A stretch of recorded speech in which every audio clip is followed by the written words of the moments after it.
ติตังสุขันโนสุโมหุตโตจะสุยิตังพรหมจาลิสุปัฏฐคินังกายกัมมังวาจากัมมังปัฏฐคินังปัฏฐคินังมโนกัมมังปณิทิเตปัฏฐคินาปัฏฐคินานิกัตตวนะละพันตเถปัฏฐคิเนสัพพิติโยวิวาจันตุสัพพะโลกโควินาศตุมาเตภวัตวันตรายโย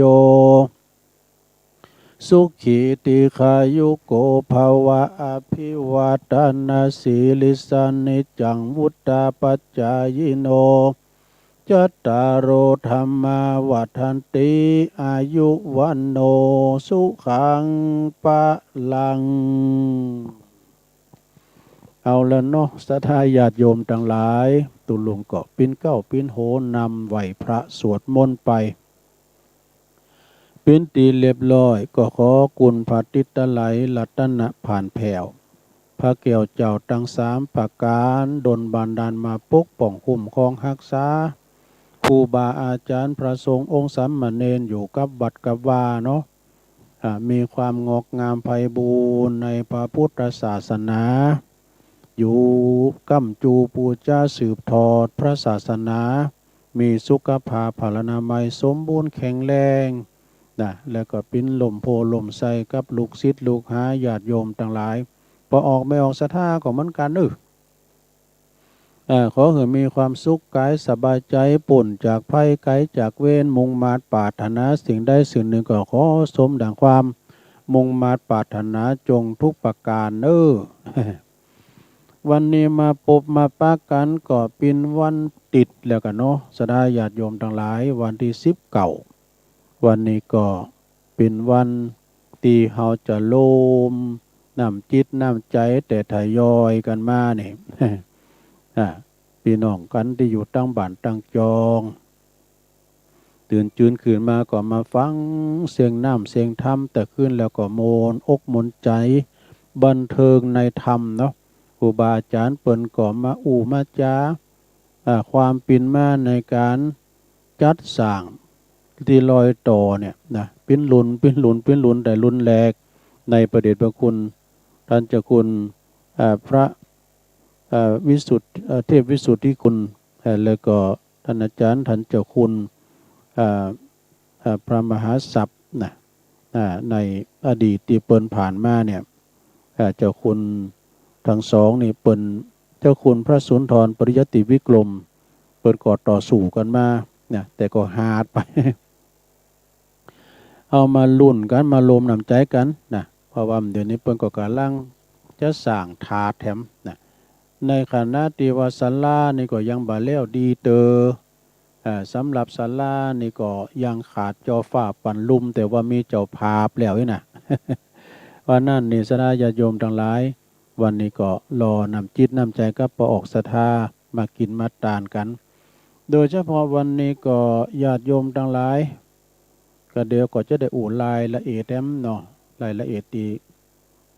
มีในหนังสือเนี่ยนะแต่ก่อนอื่นนี่ก็เอาอันนี้มามาจาก่อนเนาะศรัทธาญาติโยมทั้งหลายขอคิดประจำวันคติธรรมในประจำเจ้า คติธรรมนี่เป็นคำกลอนเลยนะจะมามาจาก่อนคำกลอนนี่ก็กำก่อนนี่ก็ขับกันดีไปนี่ก็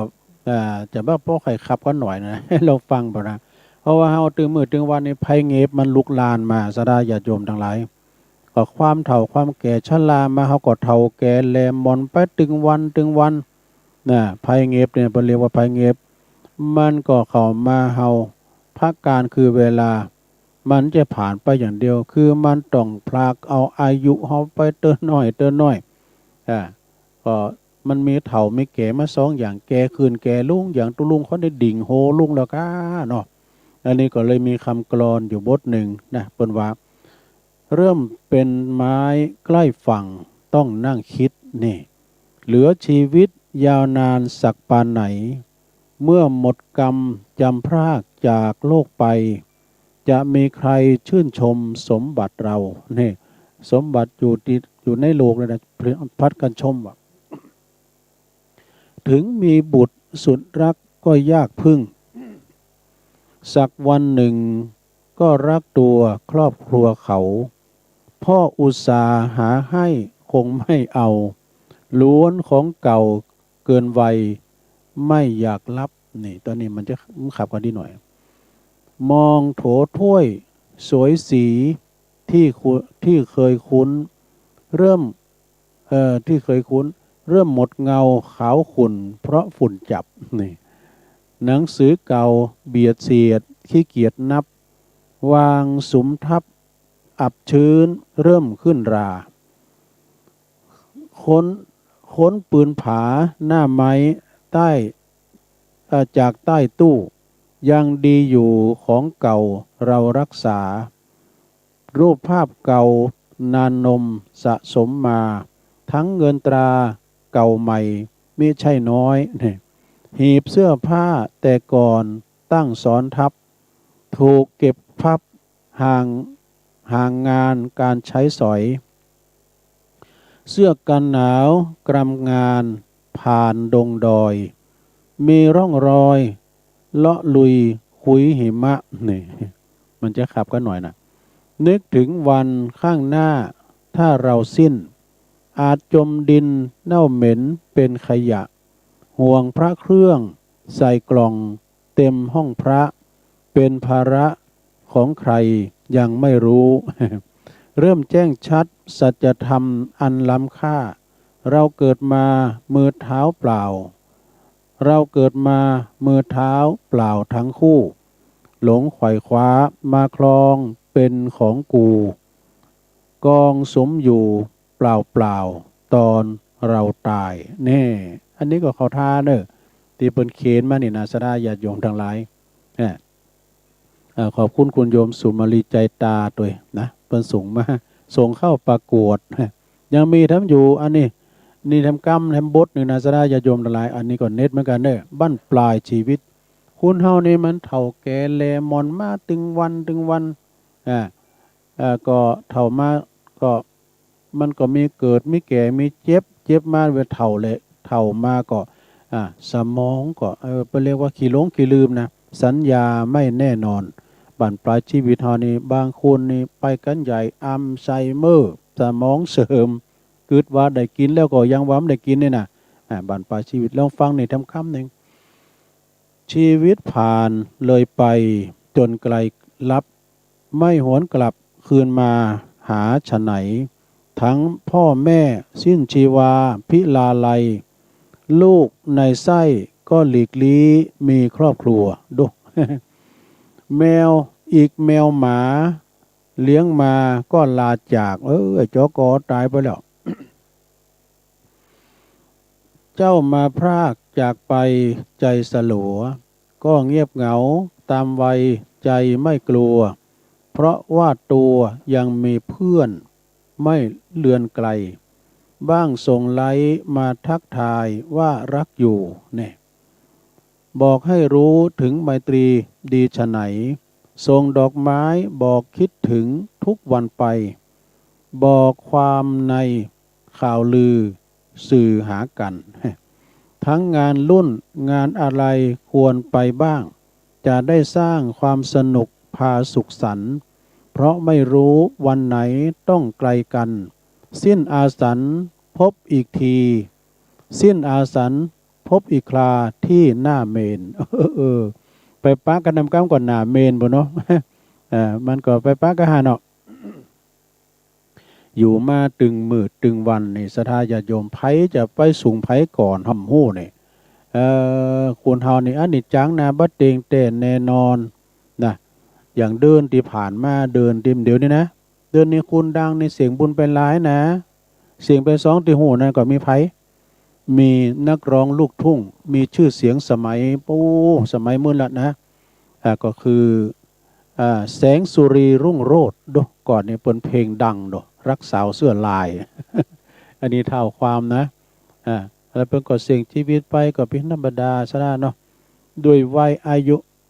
68เท่ากับคุณบุญศรีรัตนังเนี่ย และแถมทันหนึ่งอันนี้เป็นศิลปินแห่งชาติที่เปิ้นอยู่ตาวังตาลตำบลเดียวกัน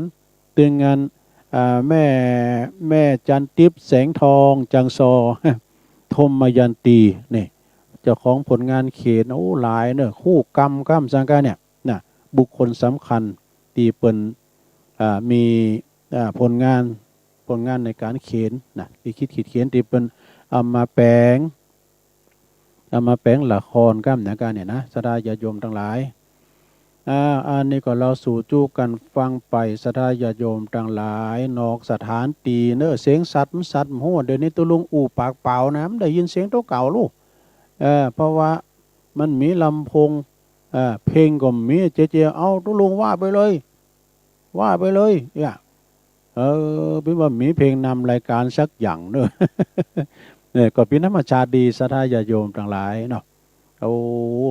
เมื่อคืนแล้วนี่ก็ยังแควหน่อยอบอุ่นเนอะมันจะอย่างว่านานนี่ฝนก็มเจ็ดตกนี่แล้วก็คุณหลายในอุ่นใจของนี้ วันนั้นในสองก็พระครูม้ามสองตัวพระครูก็มาบอกว่ามาที่เปิ้นนอนตัวเฮานะตุลุงรถโจรตายไปตัวโอ้นั่นเนี่ยนี่ตุลุงว่าแล้วอันนี้จังทุกขังอนัตตาสักวันหนึ่งต้องไกลลับอย่างตีคำกลอนคุณสุมาลีใจตาแล้วก็แม่ทองคำพรหมมินเปิ้นเขียนมานี่นะอันนี้จังเนื้อญาติโยมจะไปต่างอยู่ความประมาทนะเพราะว่าความตายมันไก่โตไวพลากเนี่ยมันไก่โตเฮาเพราะว่าเมื่อมันถึงเวลามันก็ไปกันหมดสถานเนาะแต่นั่นก็สร้างคุณงามความดีไปก่อนนะคุณงามความดีอันนี้บ่นี้หายไปไหนจะติดตามเฮาไปตลอดเวลาเนาะบุญกุศลด้านที่จะติดตามเฮาไปมีเงินคำกำเกี่ยวเกาะอนุก่อนก็จะมีประโยชน์สำหรับได้โลกมนุษย์นะเวลาเฮาล่วงลับขันไปก็มีบุญนะบุญกับบาปจะติดตามเข้าไปนะสถาญาโยมตุลุงก็น้อมนำเอาอันนี้มาหน่อยนะบทอันธรรมบทธรรมลองว่าในบทธรรมนี่ก็เพิ่นมีบาลีไว้ว่าปุญญานิปะละโลกัสมิงปฏิฐาโหนติปานินังติก็คือบุญต่างหลายก็จะติดตามเข้าไปทั้งภพนี้และภพหน้านะบุญนี่ก็คือเฮาสร้างไว้เป็นว่าคุณเฮาทุกคนในโลกนี้นะจะอยู่โดดเดี่ยวเดียวดายคุณเดียวถึงบ่ได้ต้องพึ่งพาอาศัยกันเหมือนกับความคิดปีหูสองน้องหูหนึ่งเนี่ยนะเยการหลายก็เหมือนเปิ้นลินอย่างเปิ้นว่าน่ะเฮาต้องมีกูมีครอบครัวมีวงศาคณาญาติมีมิตรแก้วสายข้ามมีพักพวกเพื่อนฟ้องโฮมเปิ้นโฮมการโฮมงานเนี่ยลมจวยเหลือเกิดกูลสิ่งกันและกันไปเพราะกิจการงานบางอย่างนี้ทำคุณเดียวบ่ได้ต้องอาศัยหลายคุณนะต้องอย่างว่าเฮามีคุณมีคุณขายก็มีคุณซื้อมีคุณซื้อก็มีคุณขายสระไปกาดไปลีเนี่ยเขาจะไปซื้อโคมมีแม่กาเขาไปซื้อหยังกับไผ แม่กามาต่างโคขายปอกามาต่างโคขายกันมีคุณซื้อก็มันไปมีหยังไปมีกับให้เนาะเนี่ยคุณผลิตต้องอาศัยโรงงานก็ต้องอาศัยคุณงานเนี่ยแต่บัดเดี๋ยวนี้ก็โอ้ยเป็นดีอินดูลูกหลานเฮาเปิ้นไปทำงานต่างอื่นต่างไกลโรงงานเปิ้นปิดกันก็เดือดร้อนกันซะนะโดยโรคภัยไข้เจ็บก็ขอให้ระมัดระวังนะโรงงานก็อาศัยคุณงานจึงจะสำเร็จงานบางอย่างถ้าเฮาทำคนเดียวนี่ก็จะใช้เวลาหลายวันเนาะนะแต่ถ้าว่าช่วยกันหลายคนก็ใช้เวลาวันเดียวก็เสร็จเลยนี่มันเป็นอย่างนั้นดังกำพังเพยตีปนว่ากันว่าแยกการคนเดียวมันอิดหิมตายเนี่ยแยกการหลายก็เหมือนเปิ้นลิ่น หรือว่าจะเล็กทำกรรมหนึ่งว่าความสมัครสมานสามัคคีนำมาซึ่งความสำเร็จเนอะช่วยกันช่วยเหลือกันอย่าอยากศรัทธาญาติโยมเหมือนกับเฮาจะสร้างบุญด้วยกันเนี่ยสร้างพระธาตุเจ้าเจดีย์สีสองเมืองเขาเนี่ย ซึ่งก็ตั้งภาคเหนือเฮาเนี่ยมันล้านนาเฮาเนาะอันนี้ไปมาหาแวขึ้นสู่ลุงหากันถนนหนตามก่อนนี่สดาญาโยมมันธุระกันด้านตุลุงได้ฟังการการจามันนังสนทนากับปอบุญเย็นวิชาเถินกับปอหลงเหล็กแต่ว่านี่นะสมัยแต่ก่อนนี่ปอหลงปอบุญเย็นนี่เปิ้นมาตั้งเมื่อปี2500ดูตุลุงยำเกิดด้วยนะเตียวดำดอยลอยหอยมานะหุนตั้งเปิ้นปีนจะขึ้นหอยลุงดอยแล้วก็บางทีก็แตงอีวะปอเย็นวานนะตั้งรถมันก็รถมันมืดนะจะมาอีกการหนึ่งไปกดแต่งอันนั้นมันขี่โลดตาแข้งตาขาตามือแต่งติวกิโลเนี่ยอ่ะแต่งติวกิโลอยู่ข้างต่างคุณครับรถเปิ้นจะหัวอันนี้เนี่ยรถมันถ้าจะลุนะคือขี่รถมาวะนี่คือขี่รถมาวะเราละมาตั้งลักปักฐานน่ะจุ่มว่าปินดีมีกินเนาะปินปอมีแผวหงสีเบิ่มก่อนมีรถมีลายเนาะแล้วก็เพิ่นก็เล่าให้ฟังธุระกันด้านขนาดพี่น้องตั้งเมืองเจียงไฮ้นี่เพิ่นเล่าให้ฟังก็เป็นที่ไข่โฮมากันแล้วเนี่ยเพิ่นมีหมูเพิ่นมีหมูนี่นะหมูมันมีปิ้นหมูตึงหมูใหญ่ตึงหมูน้อยเพิ่นจะเอาไปขายโดยที่ว่ามันได้ใส่รถใส่หยังมันได้ใส่เข่งใส่กล้วยเงี้ยปอเย็นแล้วก็ปอหลงเหล็กเราฟังเปิ้นไล่ไปอันตอนไปอย่างโง่หมูด้วยว่ะตอนเขาเล่าเขาแรงเงี้ยหมูมันก็เตียวมาโดยกันเป็นหมูแล้วเปิ้นว่าจะไปเตะมันจะไปเอาอย่างไปฝาดเหมือนกันเตะมันให้หน่อยนะมันไปแล้วหมูตัวนั้นมันเป็นบาลาบตาบตีมาดื่มเตียวเลยว่ะอันนี้กระถาเพิ่นก็เน็ตเหมือนกัน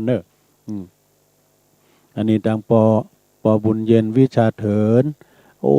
วานี่เปิดมาอยู่นี่พิ้นผักกาดตอนมาจ้ากันเปิดก็มาหอมดิกีนี่เนาะมาหือตุลุงอ่านเนี่ยหันกี่ก่อนนี่ก็5 บาท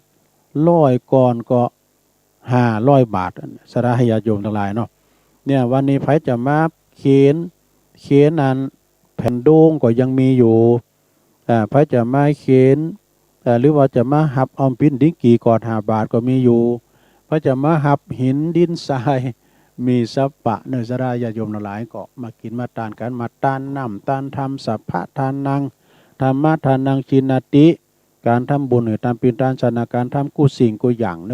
สราญาโยมทั้งหลายตุลุงก็ว่าไปตามธรรมนะกำพังเพยบันเทาเพิ่มว่าเยการคุณเดียวมันอิทธิมตายเยการหลายก็เหมือนเปิ้นหลินนะหรือว่าดำกรรมก็สมัครสมานสามัคคีกันเป็นน้ำหนึ่งใจเดียวกันนะก็ยิ่งจะชัดเจนขึ้นมาอันนี้เพียงยกตัวอย่างเปรียบเทียบสทธาญาโยมการงานอาชีพที่เฮาต้องอุดหนุนเกื้อกูลปึงปาอาศัยกันในยามเฮามีชีวิตอยู่ในโลกปัจจุบันนี่นะเต่าอ่านบ่สามารถที่จะติดตามเฮาไปสู่ปรโลกหน้าใดนะเมื่อเฮานะแตกกายทำลายขันลงไปญาติพี่น้องมิตรแก้วสหายค้ำทรัพย์สมบัติก็เอาไปโดยติดตามไปโดยบ่ได้สักอย่างลงนะอันสมบัติพระสถานบริวารพร้อมจะห้อมล้อมเราไว้ได้เพียงหนพอชีพดับทับถมดินสิ้นฝูงชนเหลือเพียงตนไปเปลี่ยวแต่เดียวดายนี่เอาไปตัวไม่ได้ซักอย่าง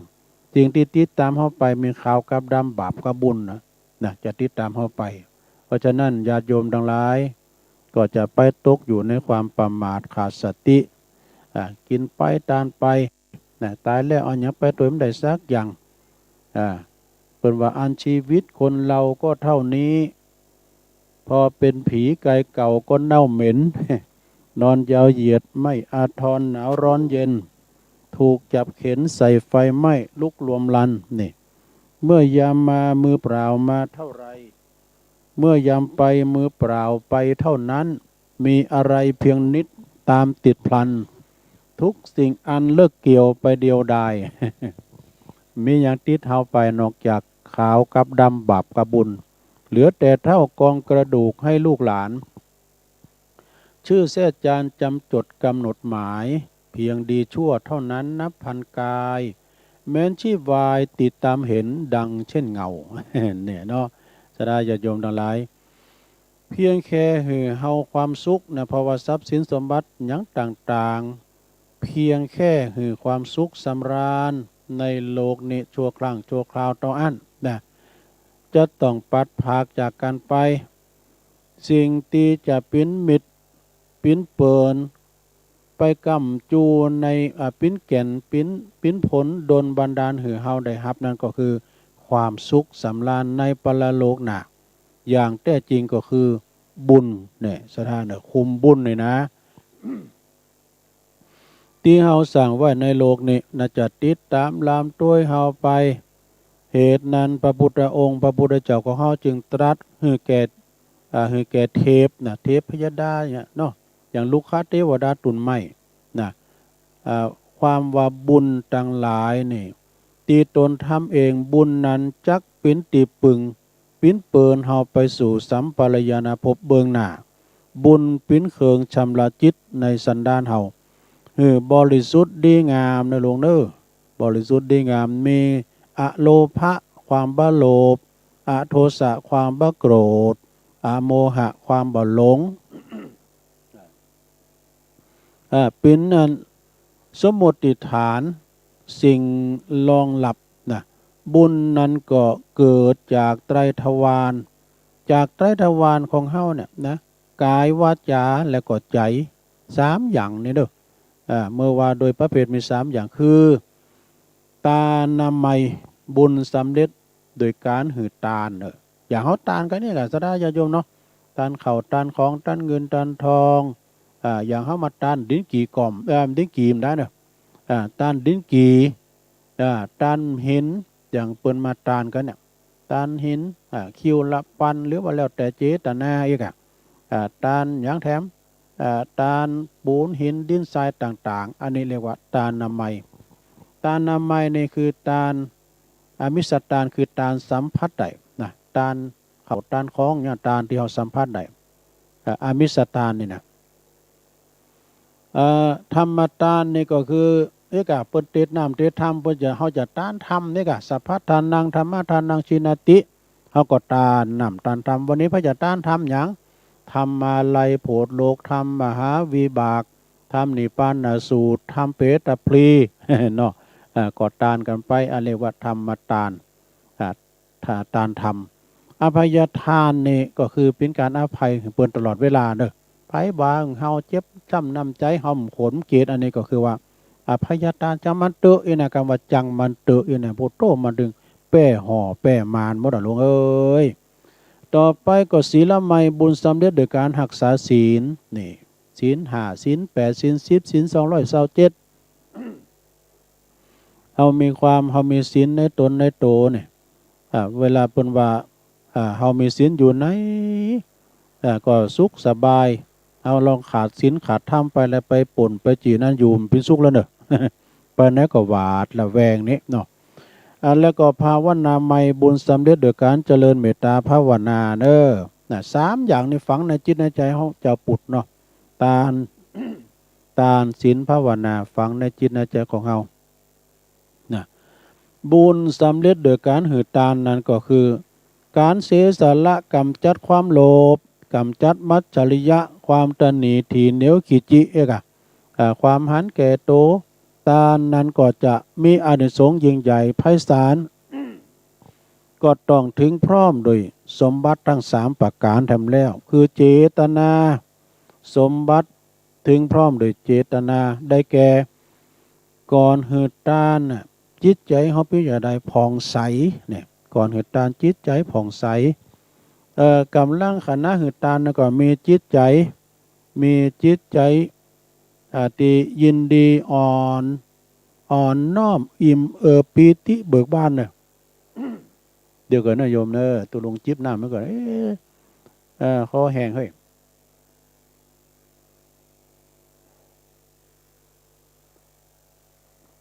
ขอบคุณพี่นานข้อมูลเนอะเอาน้ำอุ่นมาให้ตุลุง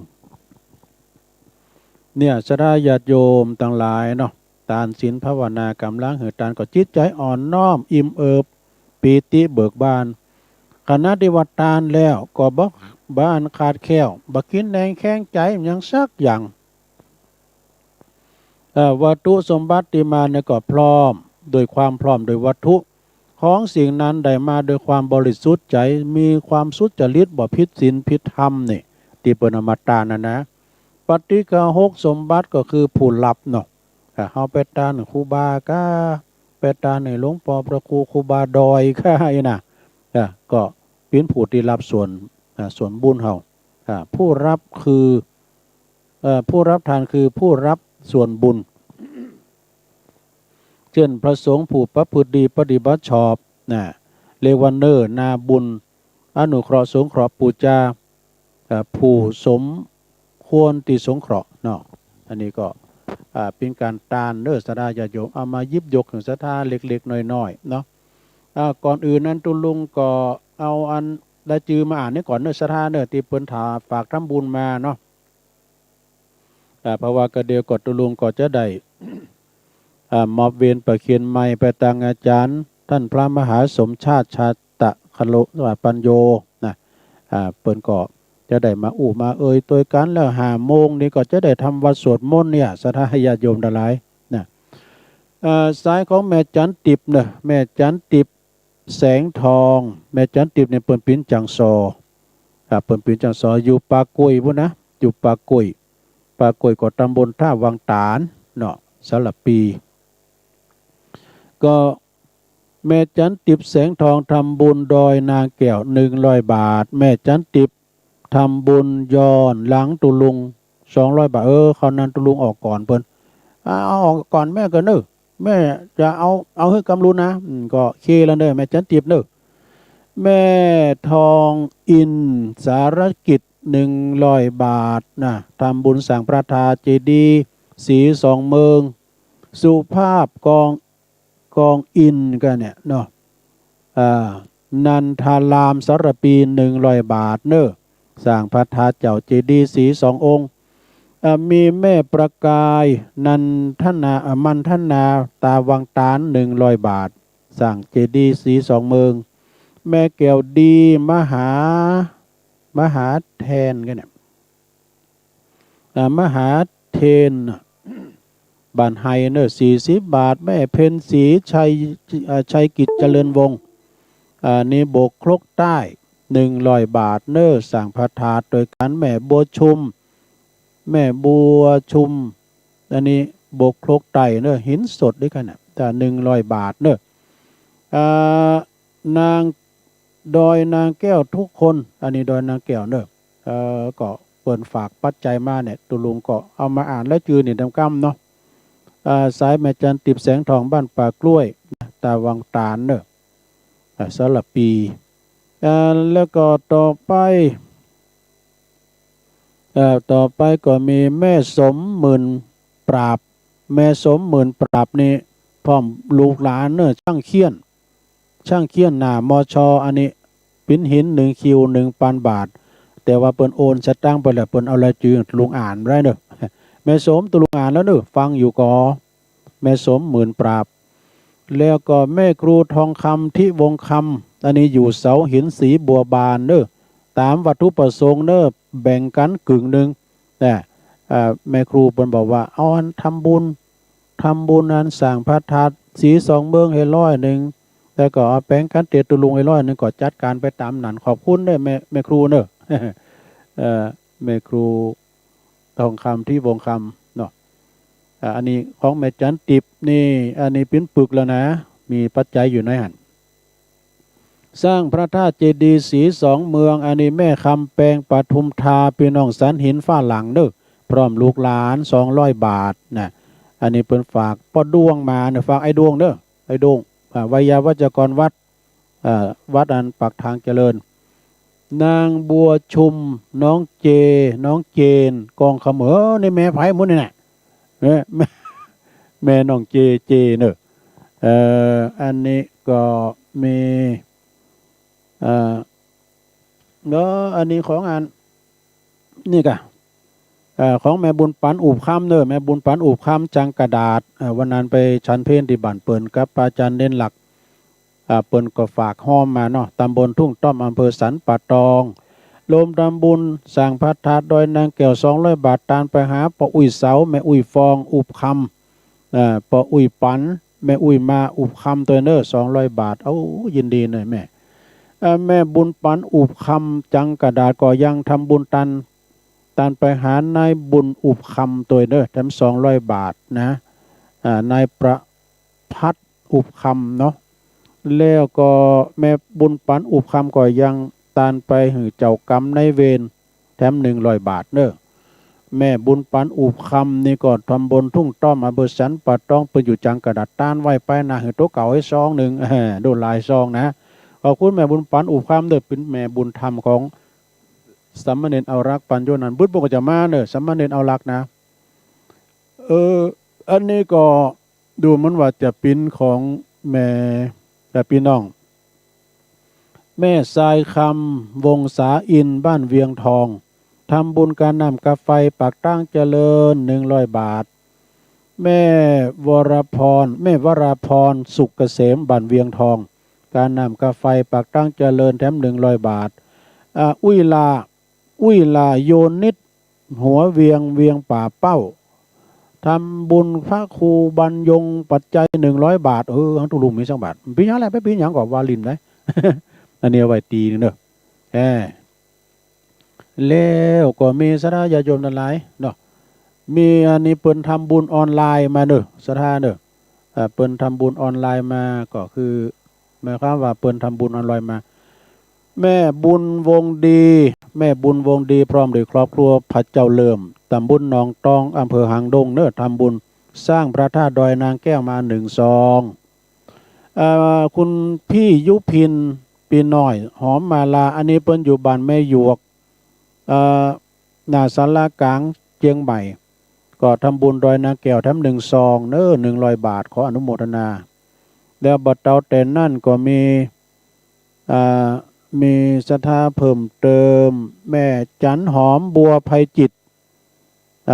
พร้อมบุตรหลานบ้านขังน้ำตำบลลวงเหนือดอยสะเก็ดนะทำบุญสร้างพระธาตุดอยนางแก้วแถม100 บาทแม่บัวคำอินตยศพร้อมบุตรหลานอันนี้บ้านดอยหล่อเนอะอำเภอดอยหล่อทำบุญสร้างพระธาตุ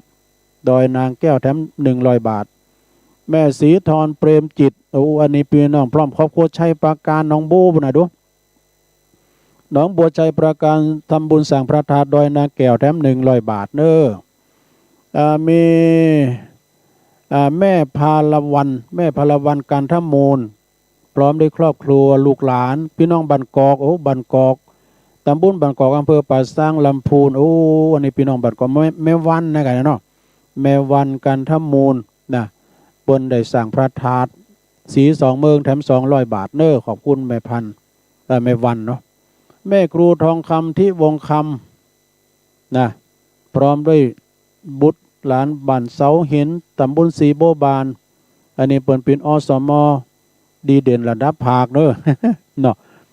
รวมทำบุญสั่งพระธาตุมาแถม100 บาทเนอะสาธุมีนางกรกำมลเขยกลางพร้อมด้วยครอบครัวอันนี้เปิ้นอยู่บ้านดอยน้อยพัฒนาตำบลหนองหานอำเภอสันทรายรวมทำบุญสั่งพระธาตุแถม1 ซองเนอะขอบคุณเนาะมีเพิ่มเติมนางสาวลัดดากิติวงศ์บ้านน้ำดิบน้อยอำเภอป่าซางลำพูนรวมทำบุญสั่งวัดสั่งพระธาตุเจดีย์ดอยนางแก้วแถม100 บาทเด้อขออนุโมทนามดเนาะอันนี้ที่เปิ้นฝากทำบุญออนไลน์มาอาจารย์ประครูก็เอามายืนอยู่ของ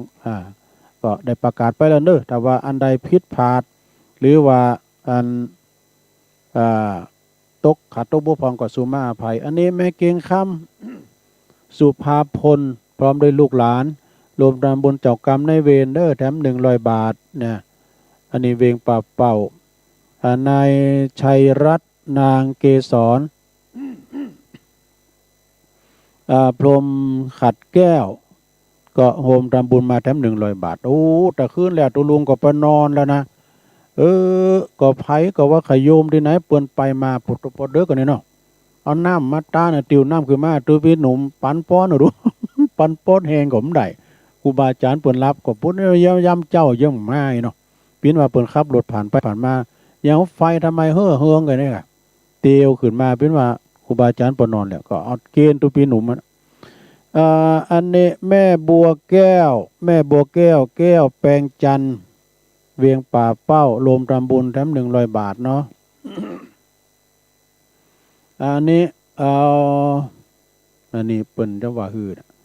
พระกฤตพจน์เนาะพระอันเจ้ามีแต่พจน์นะพระกฤตพจน์กันตสีโลวัดอรัญญะวัดอรัญญะวิเวกคีรีนะทำบุญมาแถม500 บาทเด้อสาธุสาธุเอาถึงมดถึงเสียงอ่านไปแล้วตัวลุงก็จะปันป้อนกันเนอะจะปันป้อนก่อนอิชิตังปะทิตังตุมหังคิปะเมวัสมิจตุสเปปุเรนตุสังกปาจันโทปนารโสยะถามณิโจติรโสยะถาภวสปีติโยวิวัจจันตุสัพพะโลโกวินาสตุมาเตภวัตวันตรายโยสุขีติคายุโกภวะอภิวาตานาสีริสานิจังพุทธาปัจจายโนจัตตารโอธรรมาวัฏันติอายุวันโนสุขังปะลังเอาแล้วสบายอกสบายใจอนุโมทนาครับพี่น้องอำเภอฝางชัยปราการโดยคุณแม่จงดีเชื้อกันทานะพินผุดนำบุญสายเมืองฝางได้15,000 บาทเนี่ยเปิ้นเอาตัวเลขมาตุลุงประกาศขอบคุณแม่จงดีเชื้อกันทาเด้อ ตอนใดก็ว่ากันเด้อวันนี้เปิ้นมีนักเปิ้นก็หอมนักเฮามีหน่อยก็ตามบาทตามแห้งไปเนาะศรัทธาเนาะวันนี้ก็ขอเจอเนอบัจจัยปิ้นกิจกรรมรวมกลุ่มไผกลุ่มมันก็คือหมายความว่าครอบครัวไหมมาตานวันนี้จะต้านทำนะเอาก็มาตานแต่ต้านสังฆทานมีหยังก็มาปูจ้าเอานี่มันมีนี่โมลงครบวงจรจะเอาสังจะเอาทำหยังจะเอาตัวเจ้าเตดแบบใดเตดทำเมืองเตดทำยองเตดทำขมุสุมาเด้อมันมีนี่พร้อมเนาะฉะนั้นวันนี้ก็ขอเชิญทำบุญอุทิศกัลปนาวิผลไปหาในวันละโอกาสที่เดิน12มาเนี่ยจ่ายย่อมพิบาลเปิ้นปลดหลอกเปิ้นไขมันตูมรณะ6เนี่ยญาติพี่น้องเฮาเติบเปิ้นไปตกละกรรมลำบากอยู่ที่ห้องอบายปุกจะมานี่วัดใจนี่ไผจะต้านหาพองจ้าอย่าเนาะ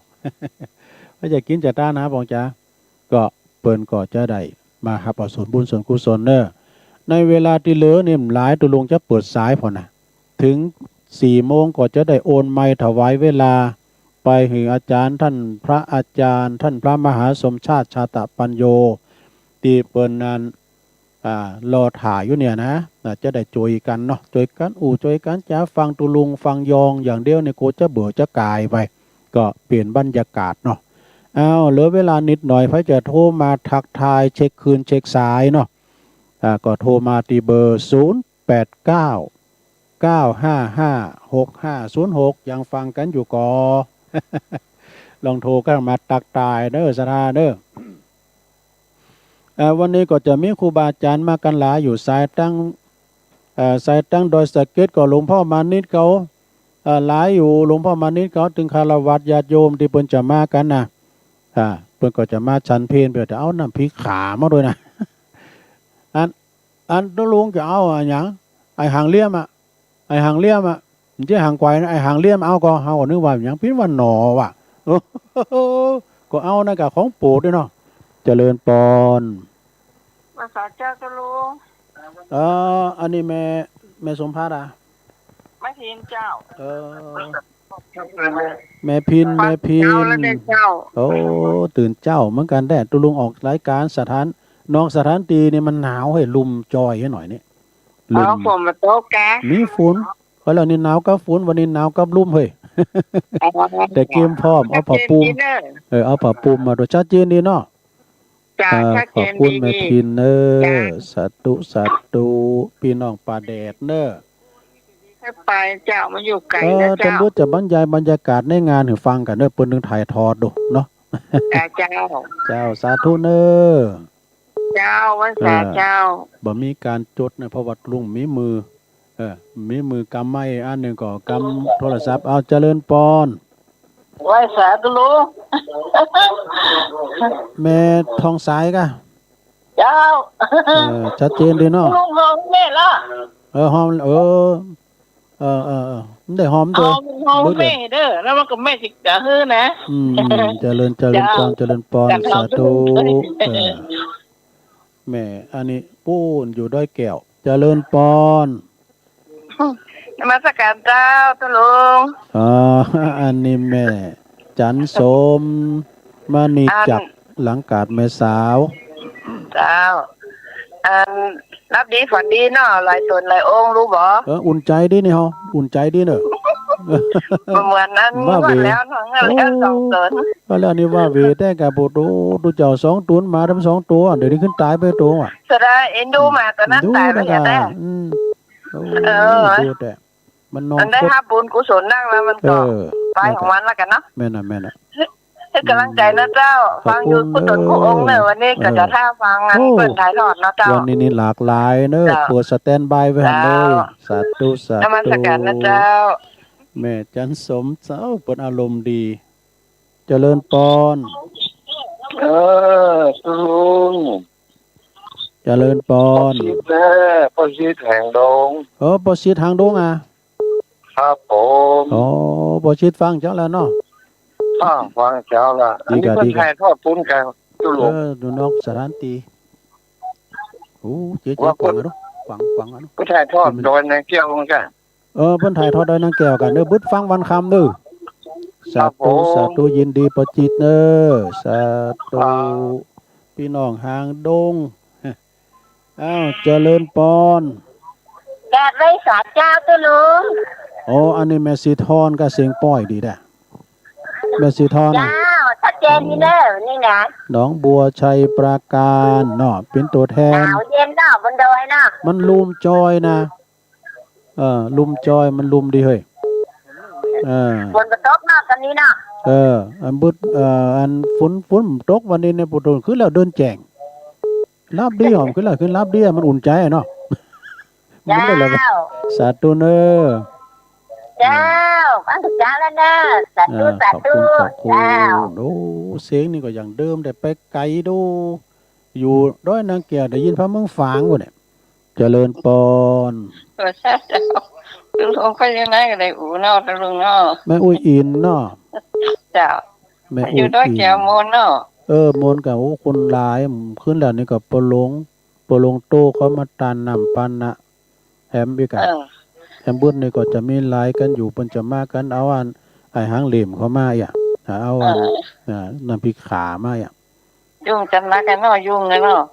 ยุ่งเพราะมีแล้วมันลุมจอยแม่อันตุลุงเอาหมู่โคบมาด้วยเอาหมู่โคบมาด้วย สนแล้วเนาะ ครูบาซื้อหมื่นก็มาแล้วครูบาซื้อหมื่นก็มานอนด้วยเพิ่นลงทุนซื้อเต้นอย่างดีอ่ะเต้นทหารกันผลลัพธ์ดีย้ำลูกตะลุ่มด้วยนะยินดีอุ้ยอินเนอร์สาธุเหลือเวลาอีกนิดหน่อย49 นาทีละเจริญปอน เจ้าสาธุเจ้า แม่น้อมเนาะ เจ้าไม่ได้นอนกะ นอนขึ้นแล้วนี่แล้วเหรอ นึกว่าไปนอนดอย ก็มานอนในดอยนี่กะอันนี้ผมเข้าใจ ยินดีเนอะแม่น้อมตาจ้างเจริญปอนกามสมุน ต้องได้แม่ แม่ทองน่ะ แม่ทองป่าแดงอ่ะฉันป่าแดงเมืองฝาง ฟังเจ้าละเด้อ ได้ยินทีชัดเจนดีเนาะฟังดอยฟังงานพระบาทอุดม เจ้าชัดเจนอยู่เจ้า ดีกะ ฟังตะคุนกับฟังจนปั้นจบรายการนะ กะจุดพอถึงข่าวกอบนี่บึดก็ฟังจนถึง5 โมงพุ่นเด้อ5 โมงก็จะได้ตัดสัญญาณปวดบึดนี่ก็คำบึดขึ้นบึดก็ฟังครูบาอาจารย์ได้ออกรายการแถมวันติดวันนี้ก็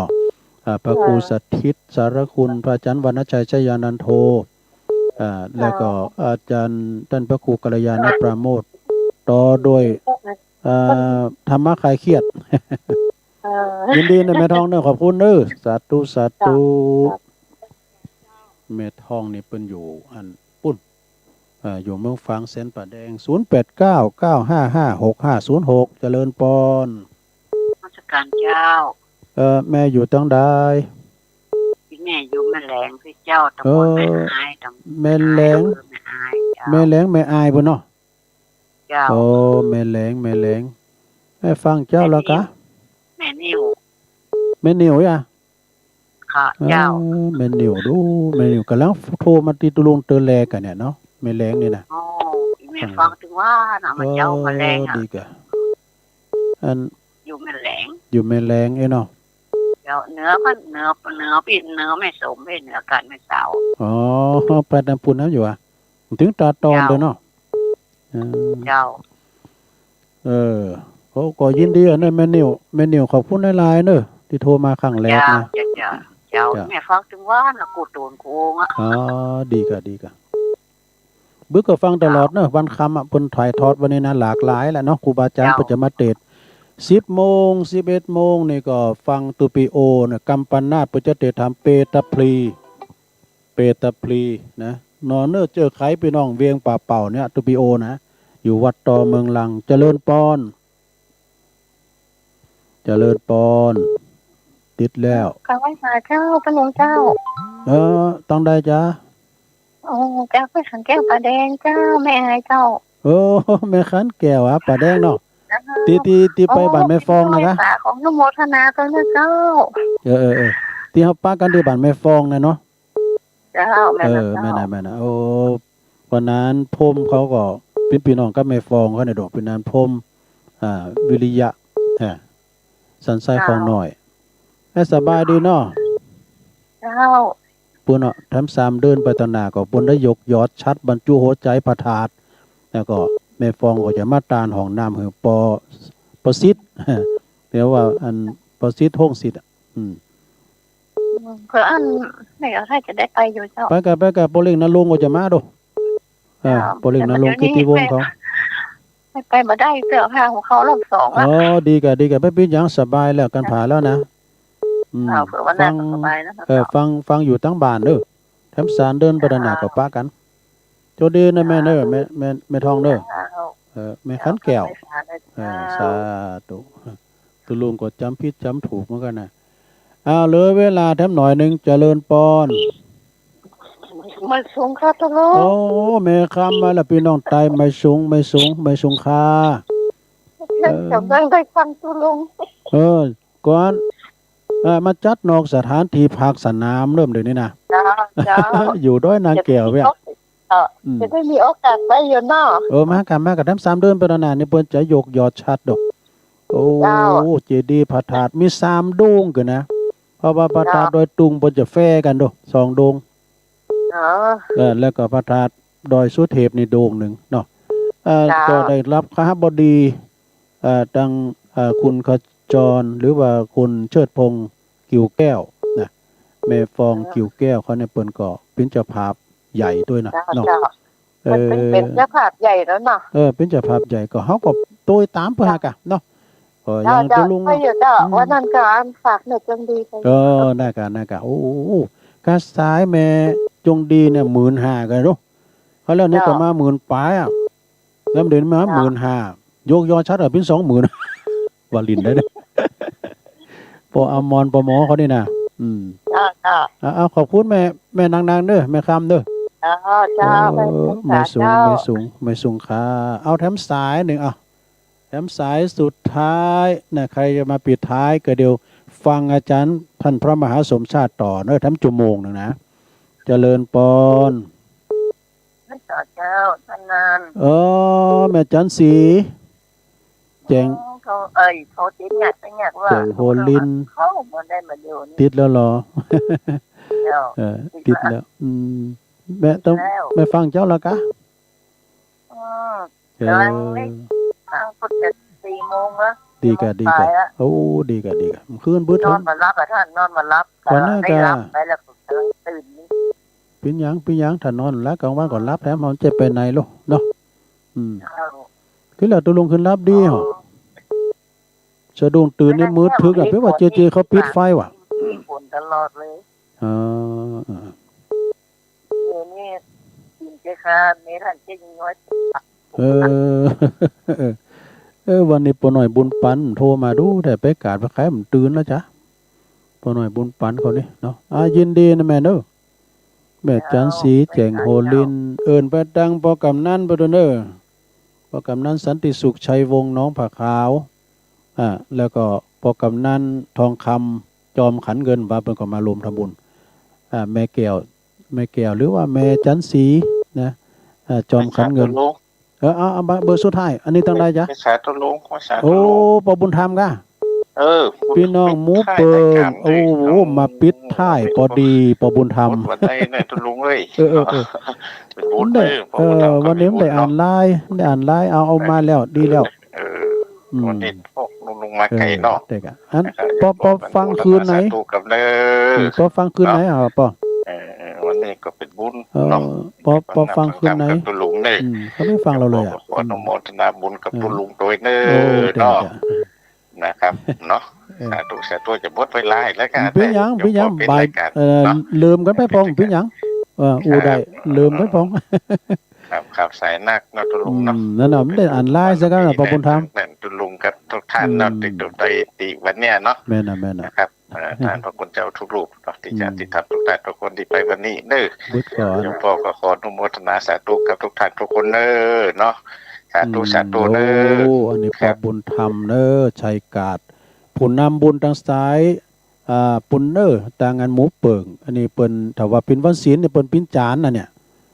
เปิ้นปิ้นจานนะ ปิ้นจานที่ไหนตะลุงปิ้นจานเตียนวัดเจ็ดลินบุญเนาะขอบคุณเด้อปอบุญธรรมแล้วก็ทุกเสียงทุกสายต้อยตุลุง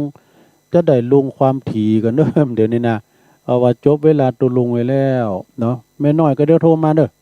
แม่น้อยก็เดี๋ยวโทรมาตีอาจารย์สมชาติท่านมหานนิมนต์แล้วนะครับเด้ออาจารย์ครับหมดเวลาตุลุงบดีบุญก็ถึงปากันอยู่เนาะพักสนามนะขอความสุขความเจริญจงบังเกิดแด่ศรัทธาญาติโยมทั้งหลายทุกท่านเด้อจัตตารโอธรรมาวัฏันติอายุวันโนสุขังปะลางมีเพลงอ่ะเด้อเอาต่อเลย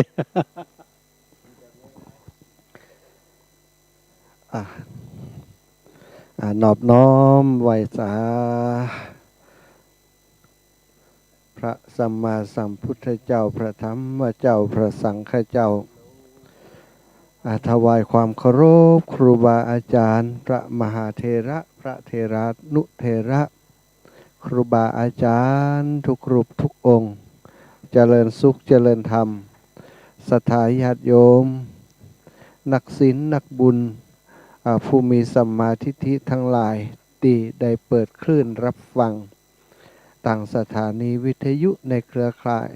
คลื่นสีขาวเพื่อชาวประชาที่ออกอากาศอยู่ในขณะนี้อาตมาภาพพระมหาสมชาติชาตปัญโยได้รับหน้าที่ต่อจากครูบาอาจารย์ตุลุงยองท่านพระอาจารย์ชัยวัฒน์อัคคเสโนเนาะที่ได้จัดรายการในช่วงเจ้าเนาะแต่ครูบาอาจารย์ซึ่งปกติในช่วงเจ้านี้ก็เป็นเวลาของครูบาอาจารย์รูปอื่นแต่เนื่องจากว่าได้ออกอากาศนอกสถานที่มาทำกิจกรรมสำคัญกันมาปฏิบัติศาสนกิจสำคัญกันที่หม่อนพระสีสองเมืองหรือว่าที่หู้จักกันทั่วไปก็คือดอยนางแก้วเขตติดต่อระหว่างอำเภอดอยสะเก็ดกับอำเภอเวียงป่าเป้าสถาญาติโยมทั้งหลายก็ติดตามกันประจำอยู่ก็คงทราบเนาะว่าเขาได้ทำกิจกรรมอย่างต่อเนื่องแล้วก็มี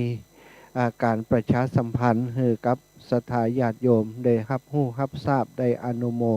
ทนาบุญด้วยกันซึ่งอาตมาภาพเองก็เป็นส่วนหนึ่งที่ได้มารับใช้ครูบาอาจารย์ได้มาร่วมทำกิจกรรมกับครูบาอาจารย์กับสถาญาติโยม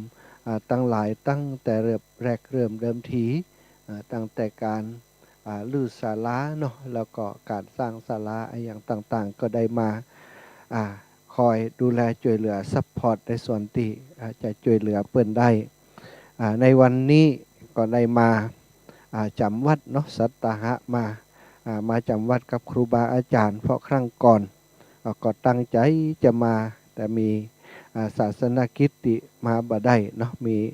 งานที่ต้องรับผิดชอบที่อุทยานพระสุนทรมุนีแต่วันนี้ก็ตั้งใจละว่าจะมาช่วยเหลือกิจการงานที่ครูบาอาจารย์เปิ่นได้ทำถือว่าเป็นเรื่องสำคัญในวันนี้เนาะที่หม่อนพระศรีสองเมืองที่นี่ตามติศรัทธาญาติโยมได้ติดตามรับฟังกันตลอดมาตลอดถึงตะกี้ที่ผ่านไปตุลุงยองก็ได้อูจาภาษายองเนาะที่พี่น้องหมู่ยองเปิ้นก็หลายคนก็ได้ติดตามตุลุงส่วนใหญ่พี่น้องเฮาตั้งละปูนตั้งเชียงใหม่ส่วนใหญ่ก็จะเป็นพี่น้องยองไปนักที่ฟังอยู่แล้วก็ตุลุงเปิ้นก็จ้าเนาะพี่น้องคนเมืองเฮาก็เลยได้ศึกษาไปโดยได้ฟังตุลุงไปโดยอาตมาเองนี่ความจริงคุ้นเคยกับภาษาแบบนี้เนื่องจากว่ามีในครอบครัวก็มีพี่เคยเนาะเป็นคนยองเนาะเป็นก็ให้ฟังบ่อยๆก็ม่วนดีตุลุงได้ไปถึงคณะนี้ที่เฮาได้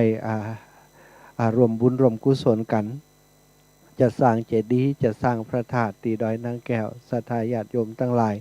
นับว่าเป็นโอกาสเนาะว่าเป็น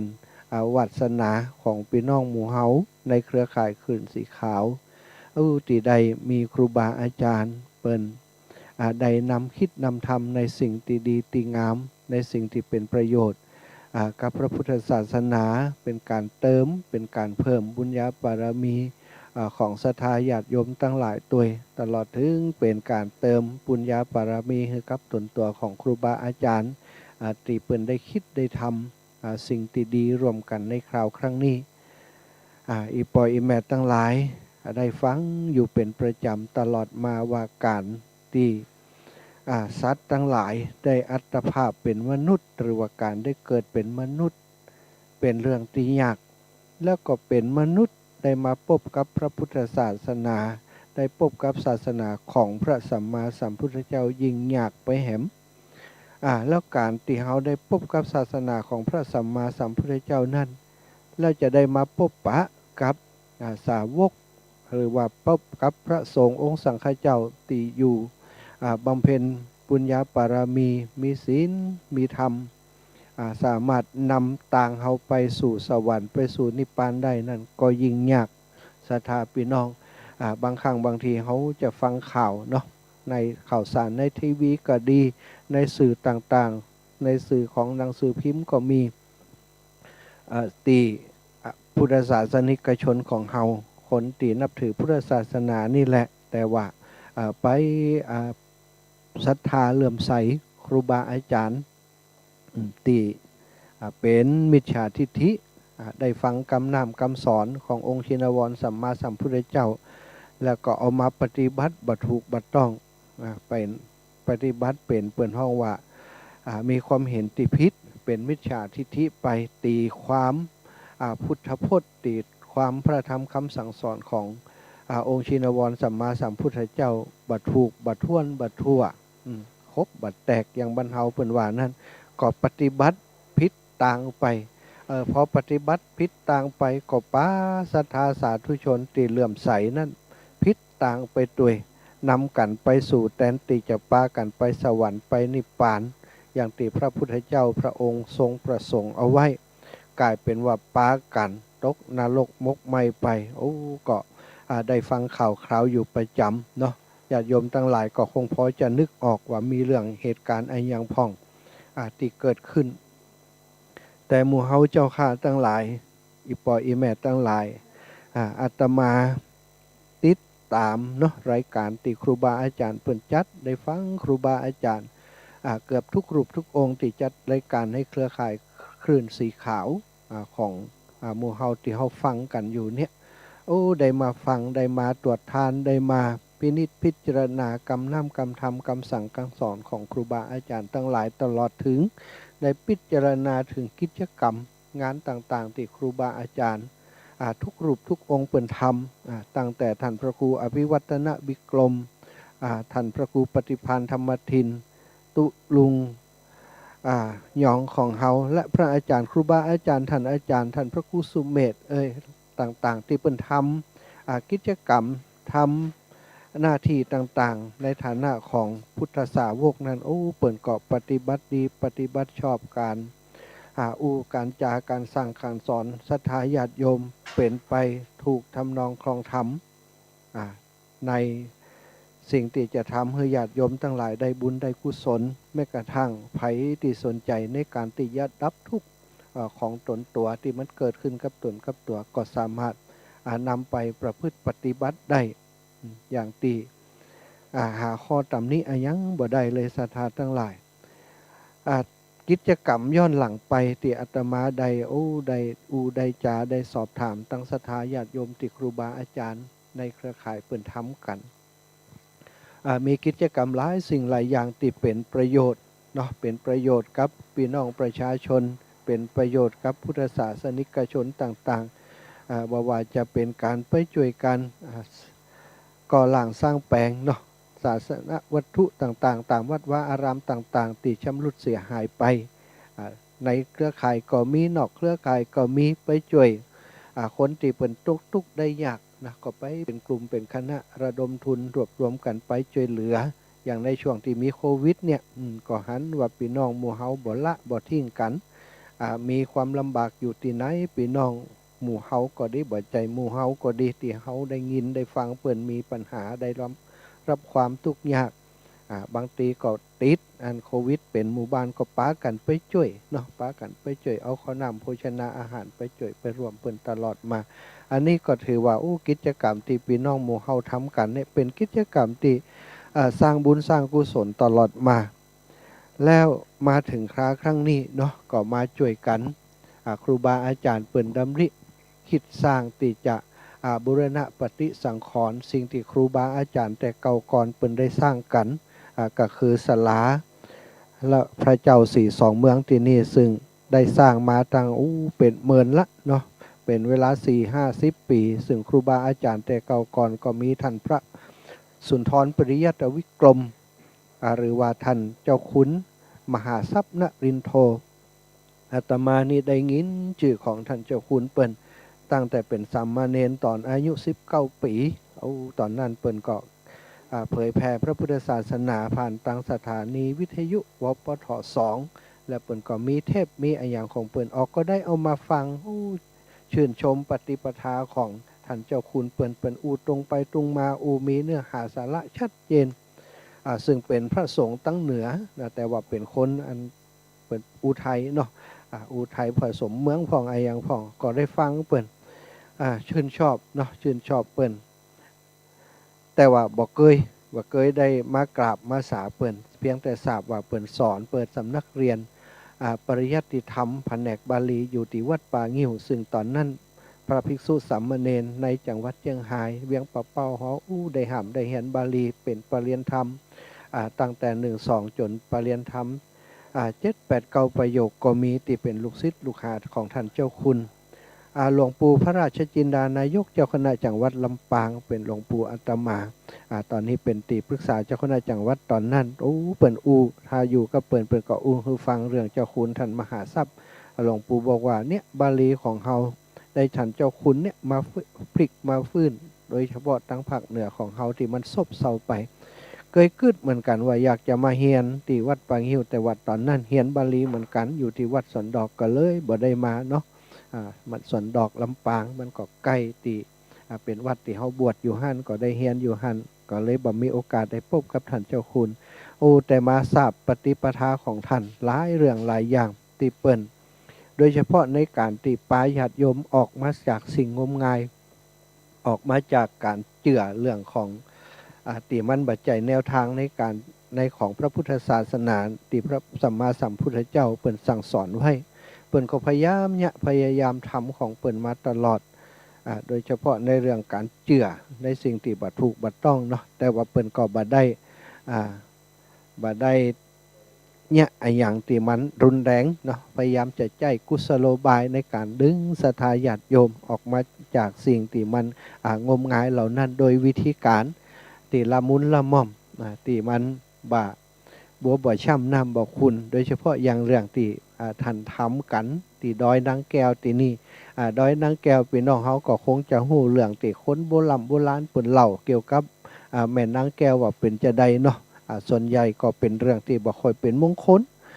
คนมาเป็นมาตายที่นี่บ่ก่อนตังไปเชียงใหม่ไปดอยสะเก็ดตังจากดอยสะเก็ดมาเวียงป่าเปาเนี่ยโอ้มันลำบากตั้งแต่ตังเตียวตังเดินเนาะสมัยนั้นรถราที่จะผ่านไปผ่านมาที่นี่มันก็ตังมันจิ้งตัวบ่ปอแล้วก็ซ้ำเป็นตังตีมันบ่ใจลาดยางบ่ใจเทอย่างอี้มาก่อนเนาะคนที่จะมาตั้งเพศสมัยก่อนเนี่ยโอ้ก็รถเป็นรถขอกหมูของรถใหญ่มันก็เป็นรถเก่ารถมือสองไปนักที่เปิ่นใจกันแล้วก็มาลิงจิ้งเหียบางครั้งบางทีกับบรรทุกนักเกินเอกเดินทางมาผ่านเส้นทางต่างนี้หม่อนด้อยที่อาตมาครูบาอาจารย์ที่เปิ่นมาสร้างอันศาลาพระเจ้าสีสองเมืองที่นี่นั่นเขาก็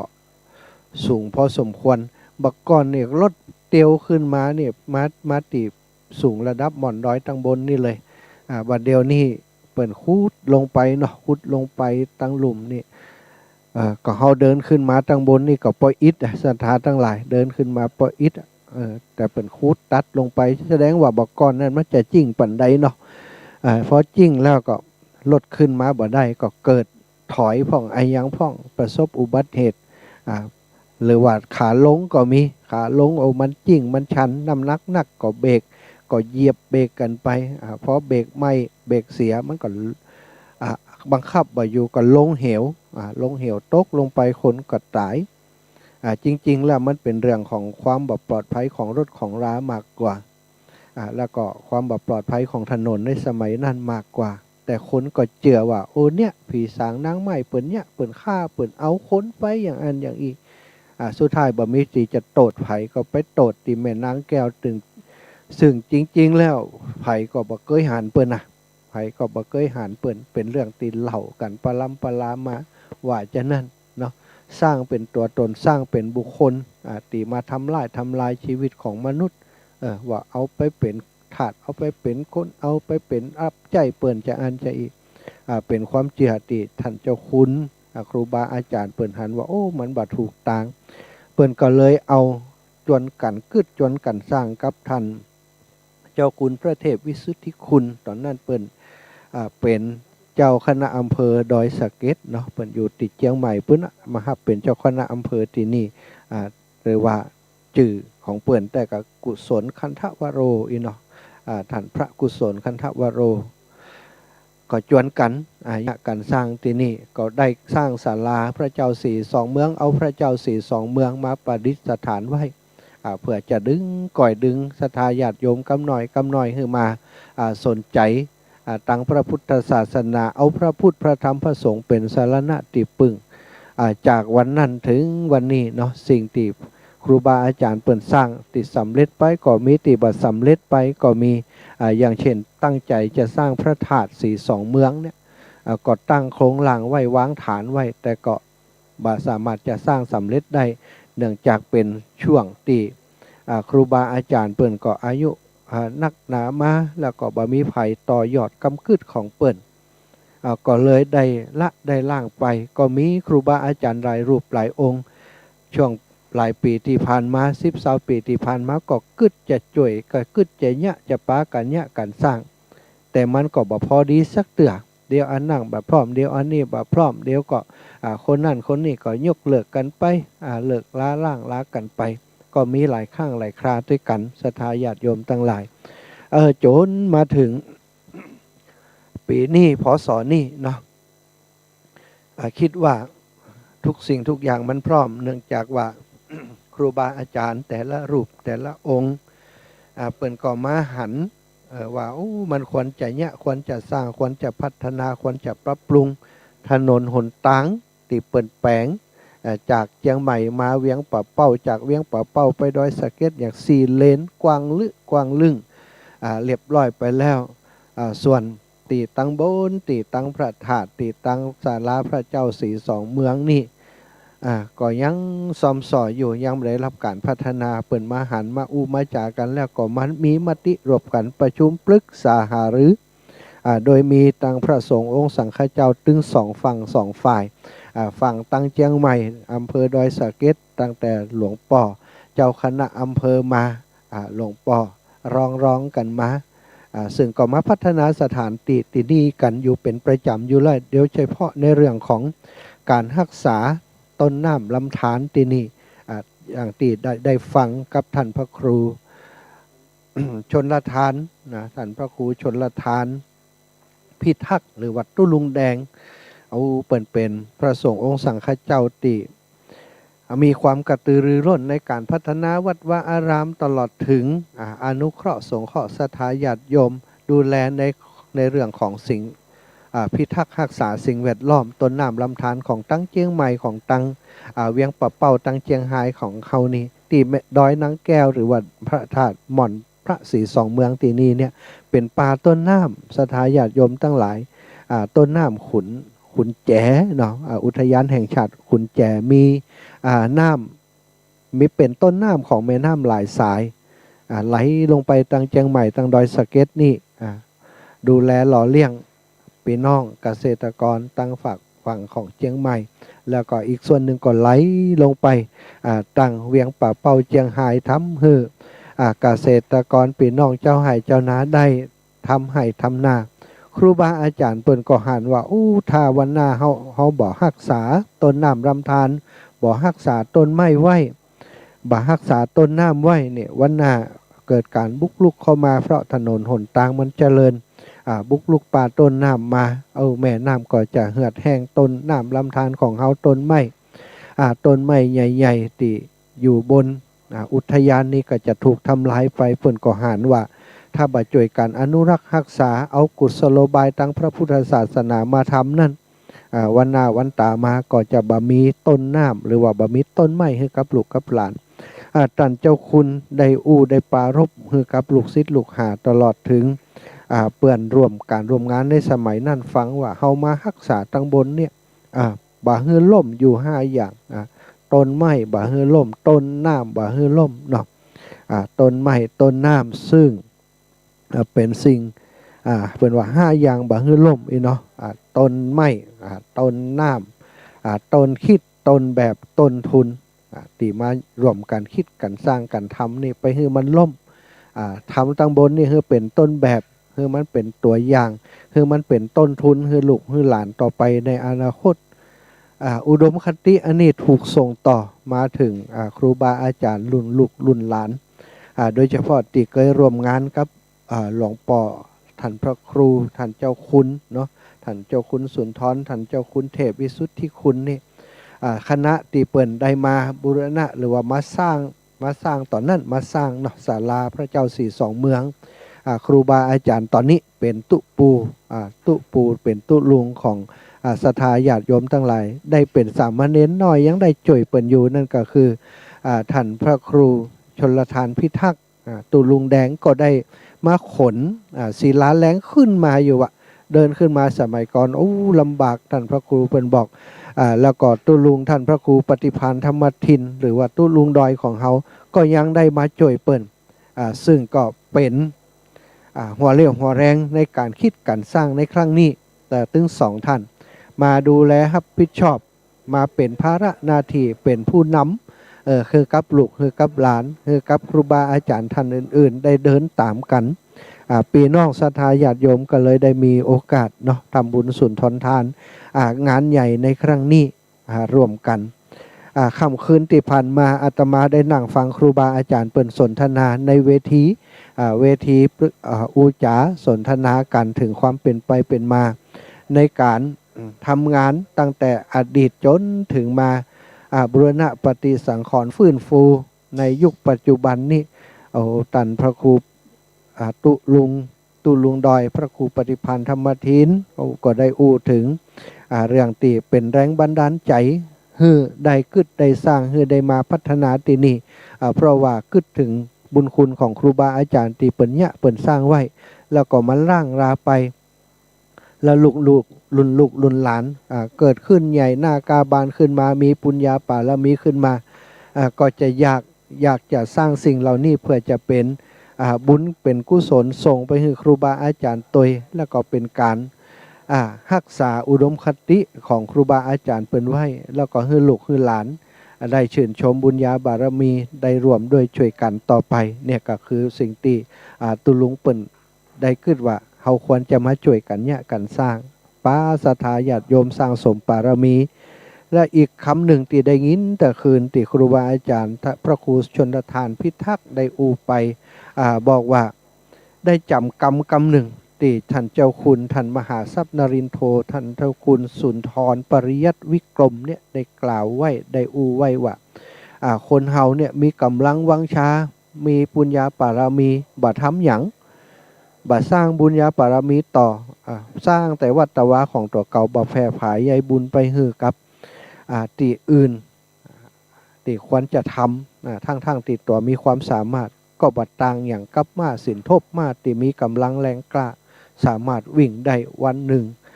หลายร้อยหลายพันกิโลแต่ว่าบ่วิ่งบัดสร้างประโยชน์หยังมาเดินกินยาบ่ได้บัดสร้างประโยชน์ให้กับบ้านกับเมืองก็บ่เกิดประโยชน์อย่างเช่นเดียวกันเนาะพระสงฆ์องค์สังฆเจ้าที่เป็นผู้นำบุญนำตาลตั้งหลายมีปุญญาปารมีมากล้นแต่บัดทำอันหยังบ่เกิดประโยชน์กับสังคมกับศาสนามันก็บ่มีประโยชน์อันหยังมีปารมีไปสร้างไปก็บ่มีประโยชน์อันหยังพี่น้องตั้งหลายทุกคนในประเทศไทยโดยเฉพาะชาวพุทธบ่มีไผบ่ฮู้จักครูบาศรีวิจัยครูบาเจ้าเขาปีทำไมเพราะไอ้อย่างเปิ่นก็มรณภาพละสังขารไปเมินแล้วคนยังจดจำชื่อเสียงของเปิ่นได้อยู่และลึกถึงบุญคุณของเปิ่นได้อยู่ก่อนนั่นก็เพราะว่าปุญญาปารมีที่เปิ่นมีและเปิ่นสร้างทางที่เปิ่นก็ลำบากเหมือนกันในการสร้างปุญญาปารมีได้อย่างท่านครูบาศรีวิชัยเนี่ยบ่ใจง่ายๆที่เปิ่นเผชิญปัญหาไอ้อย่างต่างๆจนสุดท้ายขนาดสร้างคุณงามความดีคือกับบ้านกับเมืองก็ยังถูกไปจับไปสอบสวนถึงกรุงเทพกรุงไทยหาว่าเปิ่นเป็นผีบุญเป็นนักบุญของล้านนาเป็นผีบุญบ่ใจนักบุญว่าจะนั่นเนาะแต่สิ่งที่เปิ่นเนี่ยเปิ่นสร้างไว้สุดท้ายก็เป็นประจักษ์พยานว่าเปิ่นเป็นนักบุญบ่ใจผีบุญเป็นนักบุญแต่ต่างขึ้นดอยสุเทพศรัทธาญาติโยมทั้งหลายใจข่าวบกขุดดินคนที่เปิ่นมาจ่อยหล่มเนี่ยหล่มสร้างหล่มบุญญาปารมีกับครูบามืดฝ่ามัวดินมาจากทุกสารทิศปากลเอาขบกขึ้นไปถึงดอยสุเทพแล้วก็เปิ่นไปสร้างพระธาตุสร้างเจดีย์บูรณะพระธาตุเจดีย์ทั่วทุกหนทุกแห่งบ่ว่าจะเป็นเจียงใหม่ลำพูนลำปางเจียงไฮ้ทุกที่บ่ฮู้กี่ร้อยกี่ปันเจดีย์ที่ท่านครูบาไปเนี่ยไปสร้างบัดใจเต่าแต่เจดีย์แม้กระทั่งวัดวาอารามโบสถ์วิหารก็ไปรวมเนี่ยรวมสร้างสมัยก่อนการคมนาคมก็บ่ใจสะดวกเนาะเดินไปเตียวไปที่ไหนไปอยู่หั่นเป็นปีเป็นแรงกว่าจะสร้างเสร็จกว่าจะเนี่ยเสร็จก็เดินทางต่อไปแหมอันนี้คือปารมีของครูบาอาจารย์ในสมัยก่อนลูกหลานหมู่เฮาทุกวันนี้อย่างครูบาอาจารย์ที่เป็นครูบาอาจารย์ของอาตมาที่เป็นปาเนี่ยปาธรรมเนี่ยบอกว่าจะเป็นตุลุงดอยก็ดีพระครูปฏิภาณธรรมทินก็ดีหลวงพ่อเจ้าคุณพระครูบาอาจารย์ต่างๆตลอดถึงติเฮาณคณะนี้ติหันปั่มเปงปุญญาปารมีตามครูบาอาจารย์แต่ก่อนเก่าก็มีท่านพระครูอภิวัฒนวิกรมเนี่ยศรัทธาญาติโยมอาตมามาหันการทำงานของเปิ้นแล้วถึงจะเป็นการการจ้าการนำศรัทธาญาติโยมผ่านตั้งรายการวิทยุต่างๆวันหนึ่งเนาะ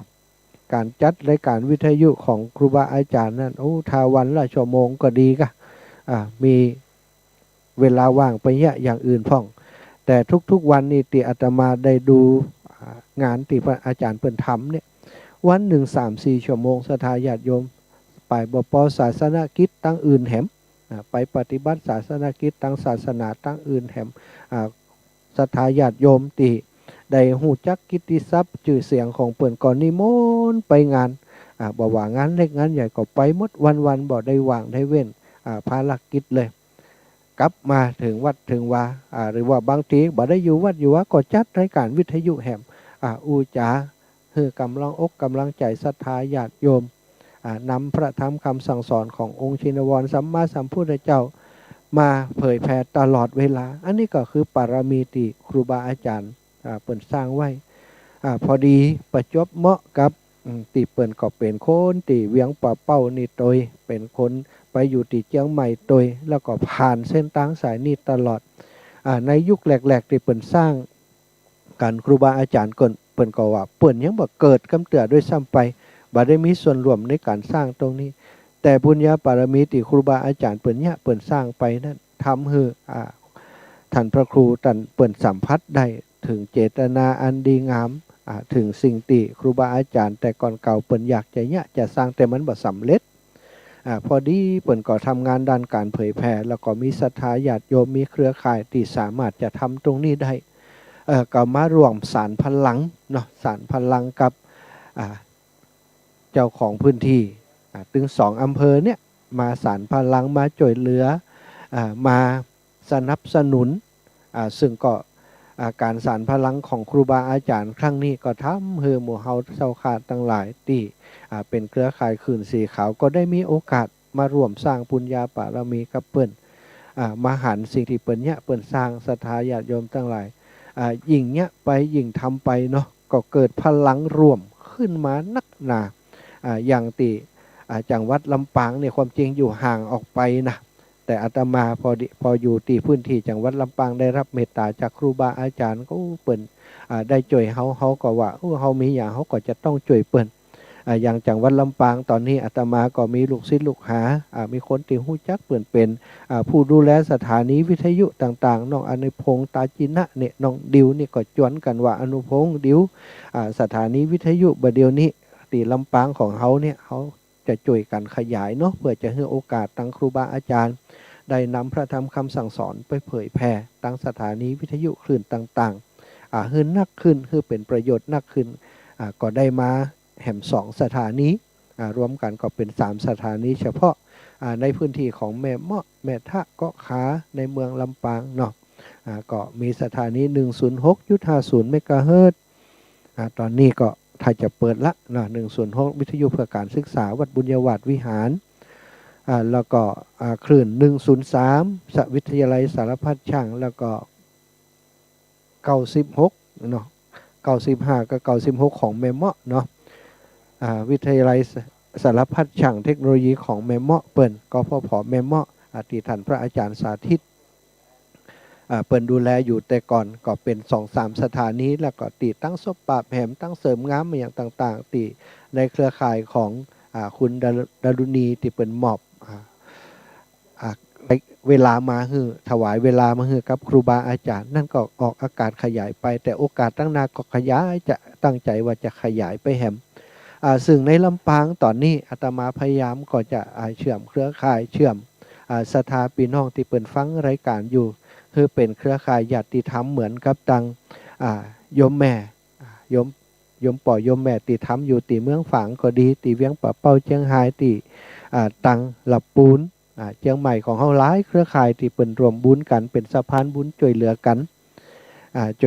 นมีกิจกรรมที่ไหนเปิ้นไปกันเป็นกลุ่มเป็นคณะอย่างที่เชียงใหม่เนี่ยโดยเฉพาะที่อำเภอฝางเนาะก็ขออนุญาตนามโยมแม่จงดีกับโยมป่อหมอที่เปิ้นช่วยกันเวลาครูบาอาจารย์เปิ้นมีกิจกรรมที่ไหนเปิ้นระดมกันเนาะช่วยกันเป็นเครือข่ายอันนี้เนี่ยครูบาอาจารย์เปิ้นจะสร้างนั่นสร้างนี่เนอะอีแม่เปิ้นก็แจ้งบอกกับสมาชิกของเปิ้นมีกลุ่มไลน์ของเปิ้นก็แจ้งบอกกันไปก็พอข่าวสารมันไปเร็วมีคนแจ้งบอกมีคนบอกต่อไปมีคนรับเป็นภาระก็จะมีญาติธรรมเป็นรวมบุญรวมกุศลมาทำกันนักกันหลายอย่างหินเนี่ยแป๊บเดียวพี่น้องบอกกันไป 2-3 วันมีคนเป็นเจ้าภาพครบหมดละอย่างอีเป็นต้นอันนี้ก็คือ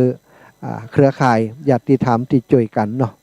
รวมบุญรวมกุศลมาพระสงฆ์องค์สังฆเจ้าเฮาจะไปทำหน้าที่ตรงนั้นมันก็บ่เหมาะบ่ควรก็ต้องอาศัยศรัทธาญาติโยมที่เป็นทายกทายิกาช่วยกันทำหน้าที่ตรงนั้น พระสงฆ์องค์ข้าเจ้าก็มีหน้าที่บอกมีหน้าที่ชี้แจงว่าจะทำนั่นจะทำนี่มีอย่างที่จะต้องช่วยกันหน้าที่ในการนำบุญเป็นสะพานบุญก็เป็นหน้าที่ของ ทายกทายิกาที่มีปุญญาปารมีนะการเป็นสะพานบุญบ่ใจเรื่องง่ายศรัทธาพี่น้องถ้าเป็นคนที่บ่ค่อยมีพฤติกรรมบ่ค่อยดีบ่ค่อยสื่อค่อยใสอย่างต่างๆเวลาอย่างคนก็จะสงสัยว่าจะแต่ก็จะบ่แต่จะอย่างอีเป็นต้นการช่วยเหลือก็จะมาจ้าหรือว่ามาบัดเท่าที่ควรมาบัดน้อยถ้าสะพานมันคับแคบสะพานบุญมันรู้บ่ปลอดภัยคนก็บ่ทำบุญโดยนะแต่ถ้าสะพานบุญโปร่งใสชัดเจนอย่างต่างๆเวลาบอกอย่างไปคนก็รู้กันให้กันหอมอย่างตีตุลุงยองเป็นประกาศไปตะกี้พี่น้องเมืองฝางมาหลายหมื่นละเนอะอีวะอันนี้ก็ถือว่าเป็นสิ่งที่น่าอนุโมทนาศรัทธาทั้งหลายเนาะอาตมาอู้จ๋ามาบ่ได้พอเวลาเอาเวลายังมีเวลาเหลืออยู่เนาะอันนี้ก็อยากจะอนุโมทนาอู้จ๋าในส่วนที่มันเป็นสิ่งที่เขาช่วยกันเนี่ยการทำในขนาดนี้อาตมารู้สึกว่ามันมีพลังแล้วก็เป็นการสร้างการทำจวนกันเนี่ยการทำในสิ่งที่ดีศรัทธาพี่น้องอันนี้ส่งมีนักนะการที่เขาสร้างศาลาก็ดีสร้างเจดีย์โดยเฉพาะในเรื่องของเจดีย์เนี่ยเจดีย์หรือว่าพระธาตุที่เปิดสร้างขึ้นมาเพื่อบรรจุพระบรมสารีริกธาตุพระธาตุของพระอรหันต์เจ้าพระอริยสงฆ์เจ้าทั้งหลายที่เคารพบูชาที่น่าเคารพนับถือที่น่าเคารพบูชาเนี่ยถ้าสร้างพระธาตุสร้างเจดีย์ไว้เนี่ยจะเกิดบุญจะเกิดกุศลหากเขาลองศึกษาเนาะเกี่ยวกับประวัติของพระสัมมาสัมพุทธเจ้าก็ดีของพระอรหันต์ก็ดีหรือว่ามหาเศรษฐีคนร่ำคนรวยในสมัยพุทธกาลเขาก็มักจะพบว่าตันตั้งหลายมูลนั่นเปิดได้สร้างพระธาตุได้สร้างเจดีย์ได้ทำบุญเกี่ยวเนื่องกับเจดีย์กันไว้ตึงนั่นเพราะบุญติบุญการสร้างเจดีย์ก็ดีบุญการสร้างศาลาก็ดีสร้างพระเจ้าก็ดีนี่เป็นบุญที่มีอานิสงส์ใหญ่เป็นบุญที่มีอานิสงส์แรง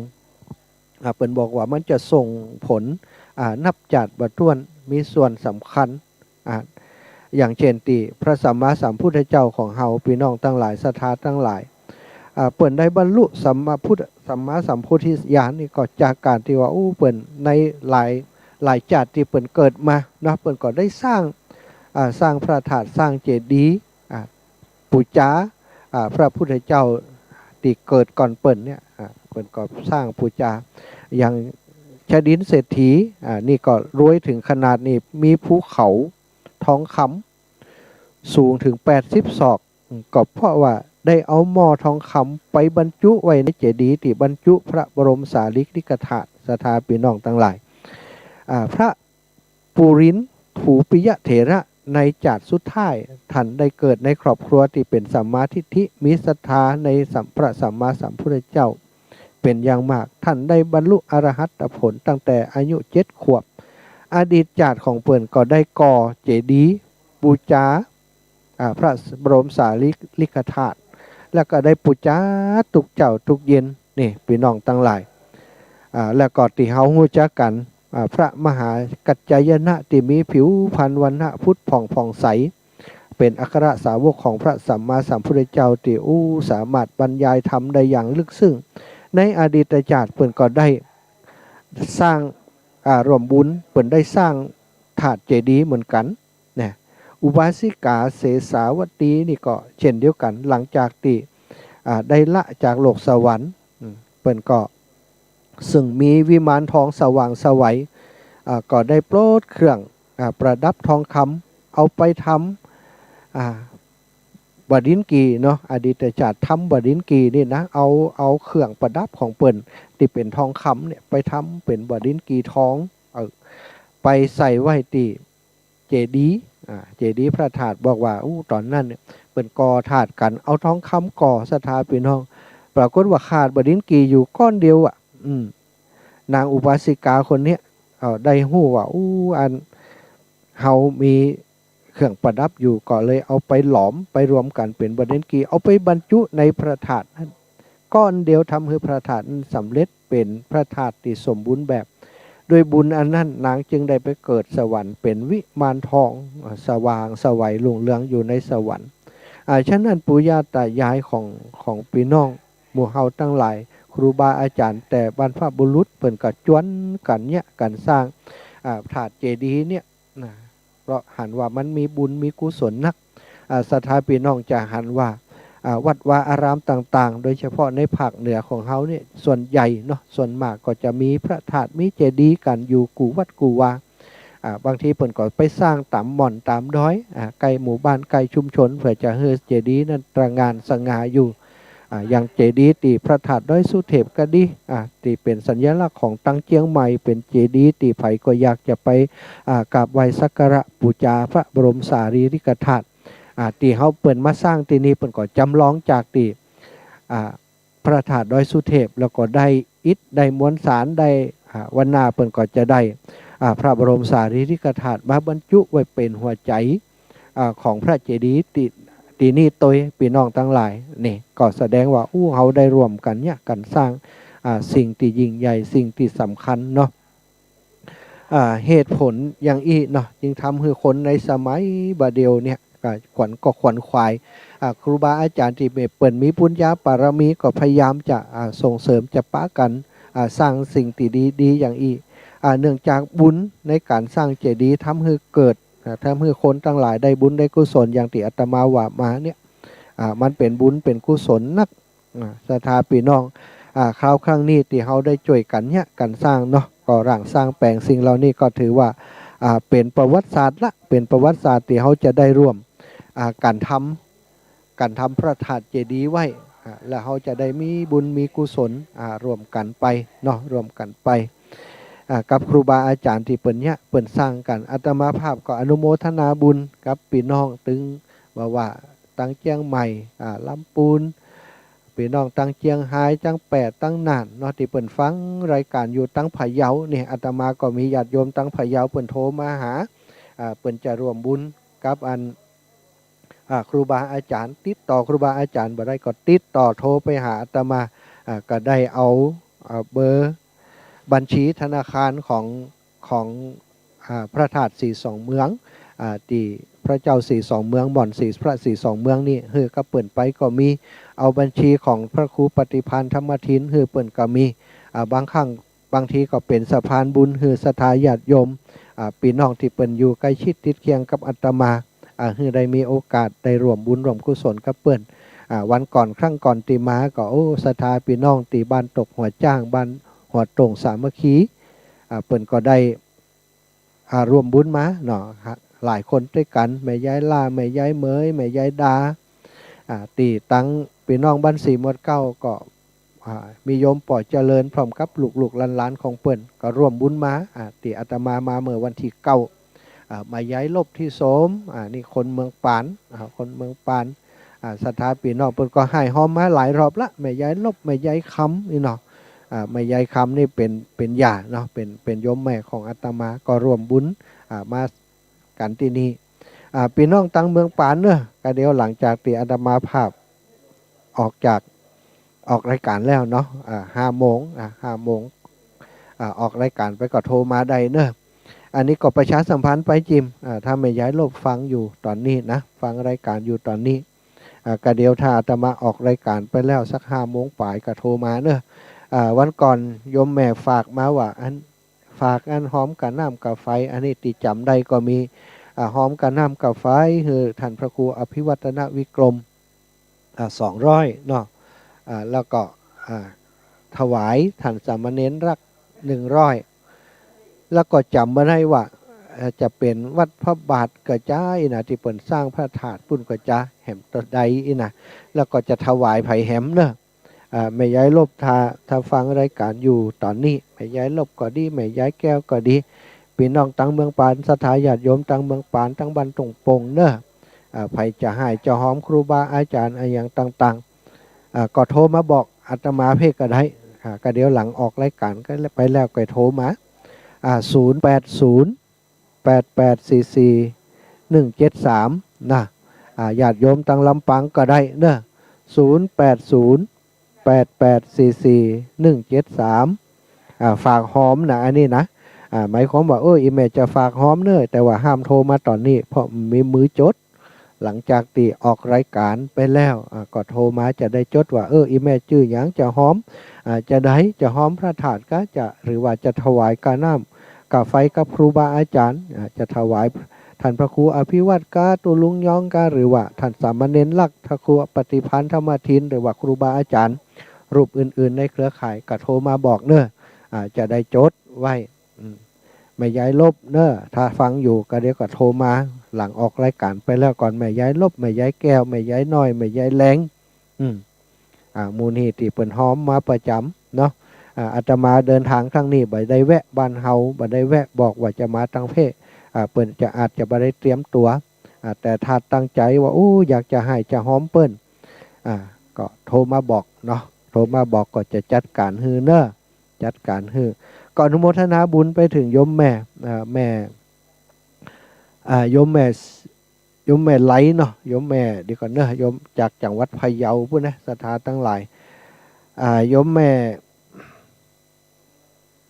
อัมพรบ่ใจศิลาโยมแม่อัมพรวงไฉเนอะจากจังหวัดพะเยาเปิ้นให้หอมมาผ่านตังอาตมาส่งไปตังตู้ลุงดอย200 บาทรวมบุญติพระธาตุ42เมืองตู้ลุงเปิ้นได้รับแล้วเนอะอีแม่เนอะตอนนี้ก็เอาลงในบัญชีของส่วนกลางไปแล้วน้องชบาสุธาหลวงอันนี้ก็หอมติดตู้ลุงดอยเรียบร้อยละเนาะอนุโมทนาบุญโตยเนอะโยมป่อเจริญกองวอนบ้านสีหมวดเก่าตลอดถึงพร้อมกับลูกหลานเปิ่นโยมแม่แม่ยายลาแม่ยายเมยแม่ยายดาเนาะบ้านหัวตรงสามัคคีก็ให้หอมมาหลายผู้หลายท่านด้วยกันที่เปิ่นให้หอมมาแต่ว่าอาตมาก็เอาส่งไปให้กับตังกองอำนวยการเปิ่นละให้เปิ่นได้จดในบัญชีนะสลับคำ จดในบัญชีแล้วก็ได้เอาสตังค์ไปรวบรวมในเข้าบัญชีของกองทุนพัฒนาหม่อนพระ42เมืองเรียบร้อยแล้วเนอะศรัทธาตั้งหลายก็อนุโมทนาบุญครับอีปอยอีแม่ทุกผู้ทุกท่านทุกผู้ทุกคนพี่น้องหมู่เฮาศรัทธาเจ้าข้าตั้งหลายโยมปอยโยมแม่ที่จังหวัดลำปางที่อาตมาบอกไปตะกี้เนอะติโทรมาหากันประจำก็โทรมาบอกก็ได้จะให้เจ้าหอมอย่างเพิ่มเติมก็จะได้สำร้องฮื้อเนาะก็จะได้จดชื่อเสียงเรียงนามฮื้อตะวานี่ในสายของจังหวัดลำปางก็มีโยมแม่จันสิริดวงคำปันท่านอาจารย์จรวยพรโยมคุณโยมเข็มแถมขำเปิ้นก็สมทบมา3 ท่านก็เป็นเงินอยู่1,500คนละ500เนาะก็รวมบุญพระธาตุ42เมืองของเฮาที่นี่ละตอนนี้ก็มีเวลาพอจะเปิดสายให้อีปออีแม่ได้โทรมาเนาะรายงานผลการรับฟังหรือว่าร่วมอนุโมทนาบุญในการสร้างพระธาตุ42เมืองพัฒนาหม่อนพระ42เมืองเป็นแหล่งเรียนรู้เรื่องของธรรมชาติสิ่งแวดล้อมตัวเป็นปูชนียสถานที่สำคัญทางพระพุทธศาสนาเอาไว้ระหว่าง2เมืองเชียงใหม่กับเมืองเจียงไฮ้ที่นี่ตอนนี้4:44 นาทีมีเวลาก่อนจะถึง5 นาฬิกาเนอะศรัทธาญาติโยมพี่น้องทั้งหลายจะโทรมามาจากันในรายการผ่านทางสถานีวิทยุที่ถ่ายทอดออกอากาศอยู่ที่นี่แม่ข่ายลักก็วิทยุวัดฝ่ายหินเนอะอนุโมทนาบุญกับทุกคลื่นทุกสถานีที่ออกอากาศอยู่ในคณะนี้เด้อศรัทธาพี่น้อง0808844173เนอะเบอร์ที่จะโทรเข้ามาหากันออนแอร์อยู่ตรงนี้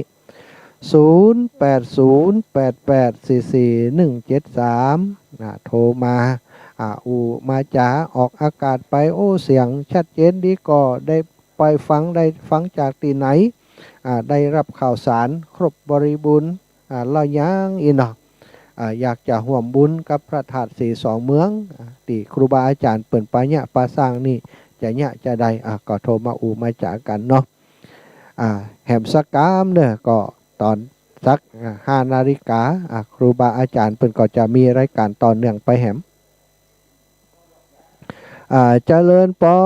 น7007จากตีนายอีแม่เจ้าไหว้สาเจ้าท่านสงชา ติ เจริญปอนโยมแม่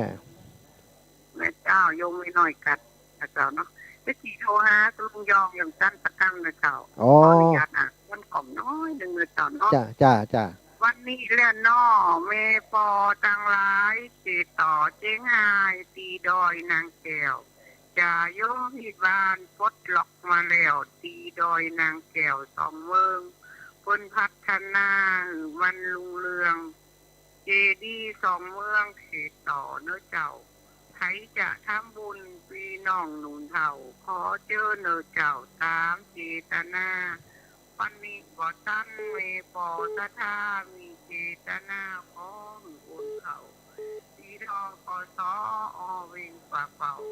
พร้อมใดกันเจ้าทำบุญ02057195524ห้องใดที่เนื้อเจ้าในเจ้าวันนี้ตอนบ่ายกันเนื้อยันก็จะห้อมจะโอนเมืองกันนะเจ้าไหวสาเจ้า โอ้สาธุโอ้กำข่าวเป็นเหมาะแต่ อนุโมทนาบุญกับพญาปัญญาอีแมเดอร์เจริญปอน1174จากตังได้ เจ้าไม่ต่อเจ้าท่านสมชาติ เจ้าแม่ นี่จันสีอยู่แจงหัวลินนะเจ้า เอาแม่จันสีแจงหัวลิ้นเนาะสาธุโยมแม่ เจ้า เออ เรียนดีนะเจ้า เจ้าได้มาแอวแล้วยังที่42เมืองนี่ ไปแล้วเจ้า ไป ได้ เมื่อวันที่9อ่ะเจ้า อ๋อเจ้าแม่ดีละวันนี้บ่ได้มาเนาะ ไม่ได้ไปเจ้า ดีละอีแม่ได้มาวันก่อนละรวมอนุโมทนาบุญด้วยกันเนาะแม่เนาะเจ้าสาธุแม่อยู่ดีมีสุขเด้อจะเอาท่านสามเณรรักปะกันเนาะวันนี้เนาะ ครับผมครับ เออ ไปตา พระ ครับ เอา ท่านอาจารย์สมชาติ เออ ตาปัญโย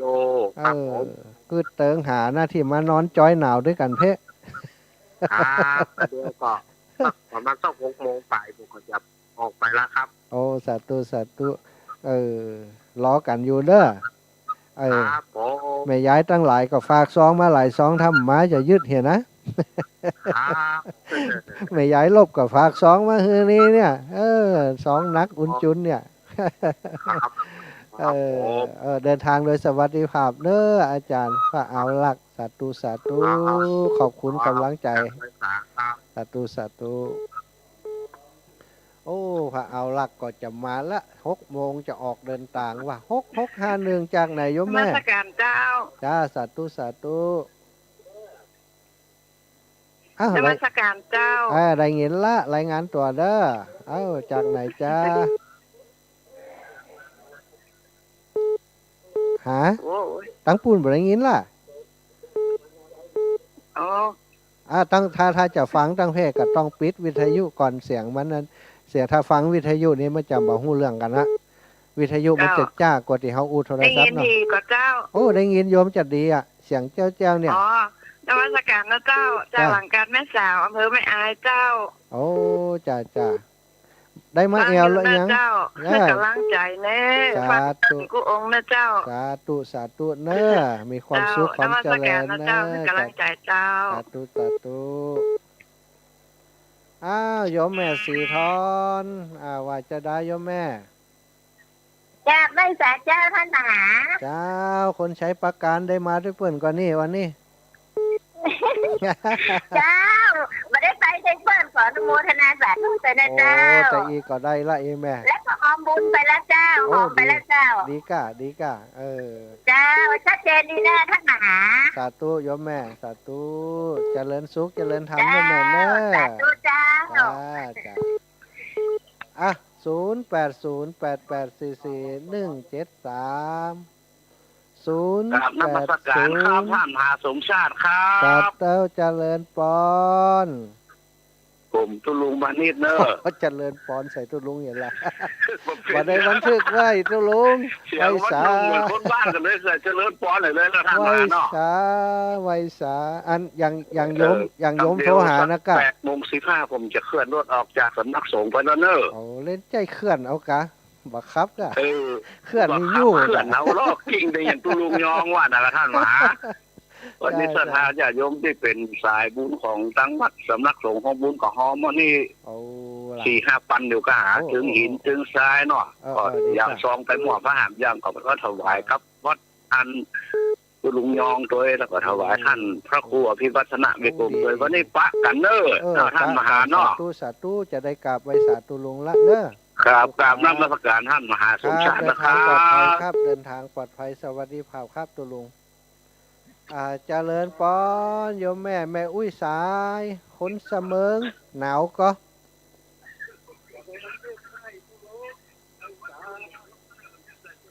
อ๋อโยมแม่บอกปิดวิทยุอ่ะแม่อุ้ยบอกปิดวิทยุอ่ะฮับสายแล้วนะ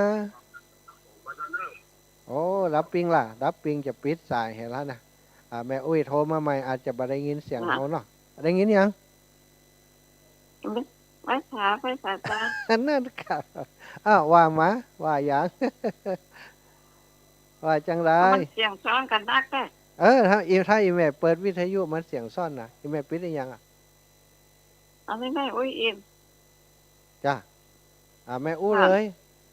ไม่อุ้ยอินอยู่แม่จำเสมออ่ะ อ๋อแม่อุ้ยอิ่มอีเนาะ เจ้า อ๋อแม่ยังก็แม่สร้างนี่ก็แม่ ไอ้สาบเสมอ โอ้แม่สาบเสมิงโอ้แม่อุ้ย อ้าว แม่อุ้ยอิ่มแม่สาบเสมิงแม่สบายดี ข้า เนาะ ไปดอยแก้วอยู่เนอะ จ้าแม่ได้มาก็นี่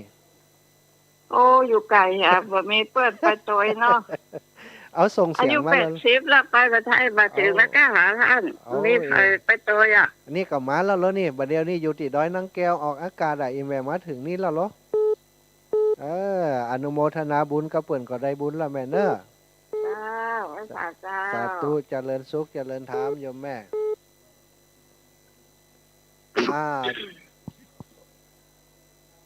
เจริญปอนหนึ่ง เจ้าไปกับเจ้าทั้งมหาเจ้า เจ้าโยมแม่จากตั้งได้เฮาบัดได้บันทึกเบอร์แม่ตำเดียวนี้ เจ้าข้าเจ้าจดไว้ในเครื่องนี่แล้วไม่ได้โทรหาท่านนะเจ้า โอ้เจ้าโยมแม่เจ้าจากที่ไหนแล้วงั้น ไม่วางเจ้า จากแม่วางหน่อยอีแม่ยะ ไม่คือข้าเจ้า จากแม่วางเนาะแม่เนาะวันนี้ได้มาด้วยเปิ้นเนาะ เจ้าคนไปติดก่อนแล้วเจ้า อ๋อแม่มาติดก่อนมาวันที่เก้ากะวันที่เก้ากะ นะ วันที่เก้าแหละ วันที่อะไรอ่ะคนเนี่ยวัน ตีวังศิลา ติด เลิก เนี่ย กัน วันนี้วันที่12เจ้า อ๋อลักมาหมู่ปะกันโลอัน เจ้าโอ้ ดี ไม่ได้ปะทานจักเจ้า บ่ได้ปะกันเฮามาวันที่เก้าโยมแม่อ๋อเจ้า ได้รวมบุญแล้วดีใจเนาะได้รวมบุญกับครูบาอาจารย์เปิ้นเปิ้นสร้างเนาะแม่เนาะ เจ้า ต้องไข่หันบ่โทษบ่เดียวเนี่ยไข่หันมันแล้วไงเนาะจะงามปานใดเนี่ย สักวันถ้าได้ไปเนาะ ถ้าตอนที่เปิ้นแล้วเฮามากันเห็นมั้ย เจ้าย กชัดกายอย่างกะเอีย อนุโมทนาบุญ สาธุโยมแม่เจริญปอน จ้าสาธุเจ้า เนาะนี่แม่เปิดมาแล้ววันที่12ว่าอันเนาะ080เนอะสำหรับลายใหม่ที่ยังจดบัตรตันเนาะอูเร็วไปจดบัตรตันจดใหม่เนอะกรรมประกาศมันแน่น08088444173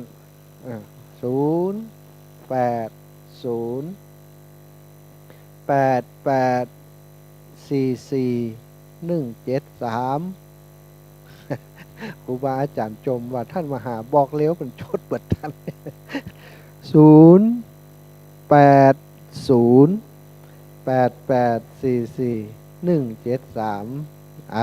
จดไว้นะโทรมาหลังจากออกหลังรายการถ้าจะจะฝากให้ฟังหอม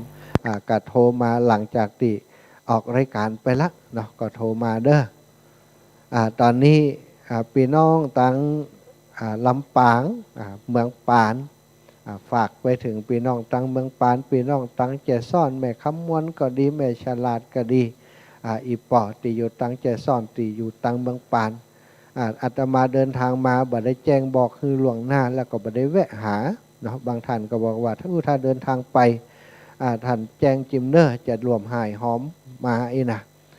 ก็บ่ได้บอกคือเปิ่นเพราะว่ามันเฮาฮู้ตัวว่าเฮาจะบ่ได้แวะที่เมืองปานก็ได้บ่ได้แจ้งให้อีปออีแม่ทราบและบ่ได้แจ้งบ่ได้แวะไปหา ฉะนั้นก็ถ้าอยากจะให้หอมร่วมบุญในวันนี้ก็โทรมานะโทรมาเขาจะได้หลังออกรายการก่อนนะเขาจะได้หอมแตนไปก่อนวันนาก็ไปไล่เก็บหนีเอา เจริญปอนจากทางใดเอ่ย สวัสดีครับผมเอามาจากหลวงครับ ครับผมรายงานตัวได้เลย ครับหลังจากของงอรับแบบฟัง ได้ยินครับได้ยิน ครับ จ้ะได้ยินว่าไปชัด ครับ ครับผมได้ยินดีโยมว่าหลังจากของงอรับแบบหลวงนี่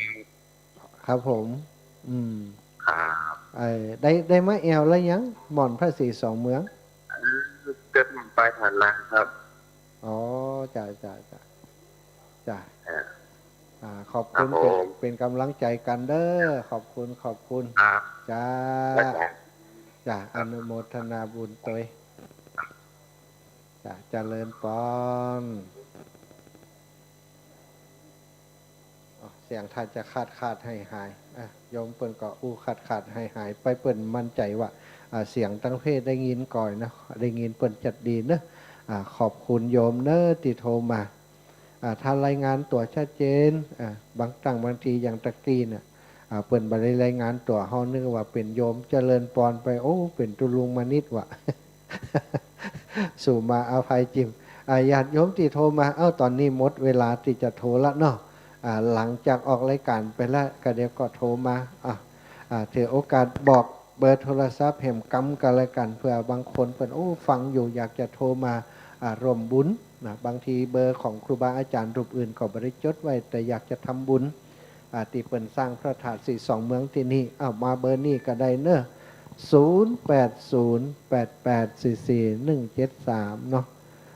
จะตันแหมเบอร์ก่อนเนาะตันอยู่เจริญปอนมัสการเจ้าเสียงดังฟังชัดรายงานตัวเลยยายพลนักฟันล่องหัวแดงเจ้าแม่นักฟันล่องหัวแดงเจ้าว่าจะใด จะได้ยินจัดดีเขาได้ยินแม่ดีอีแม่อู้เลยเขาได้ยินจัดดีแล้วก็ฟังที่ลุงยองนี่ป่ะฮู้จักกะตุลุงยอง โอ้ยตัดไปเหี่ยนะเบอร์อีแม่ไปกดอย่างคนเดียวเนอะเขาไม่ได้กดเนอะตุลุงยองกันนั่งยิ้มนี่อีแม่เอาละเวลาหมดเวลาจะคืนรายการไปตั้งสถานีเปิ้นเนาะจัตตารโอธรรมาวัฏันติอายุวันโนสุขังพลัง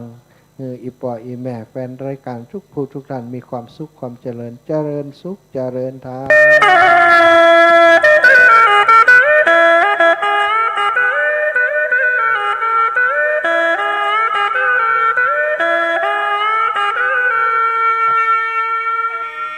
ย่อมือสาวันตากราบนบพระแก้วเจ้าครบตั้งสามภาการอันตัวข้านี้ขอจี้ไข่คานแจ้งถึงต่ำน้ำยอดตานขันเข้าเดือน12เป็นมะเร็งแบบเบาฮีดเก่าของเฮานาลานเชื่อถือกันมาว่าเปตานั้นถูกปล่อยปิกหันเมืองคนเพื่อมาคอยฮับเอาบุญกุศลตีญาติเมืองบนอุทิศตานวันนี้วันเดียวได้เลี้ยวมายืน12เป็นคือวันนัด จึงเฮาตั้งหลายจุงได้ไปวัดจัดกับแหล่เข้ายอดดานเขียนสลากไว้ชื่อใดภัยคานพระเอ๋ยน้ำตาลปั่นบุญฝากฮือพี่ตายได้กินได้ใจได้ยื้อของตาลถึงมือเปตะอุทิศปั่นโป่งผ่านองค์สังฆะ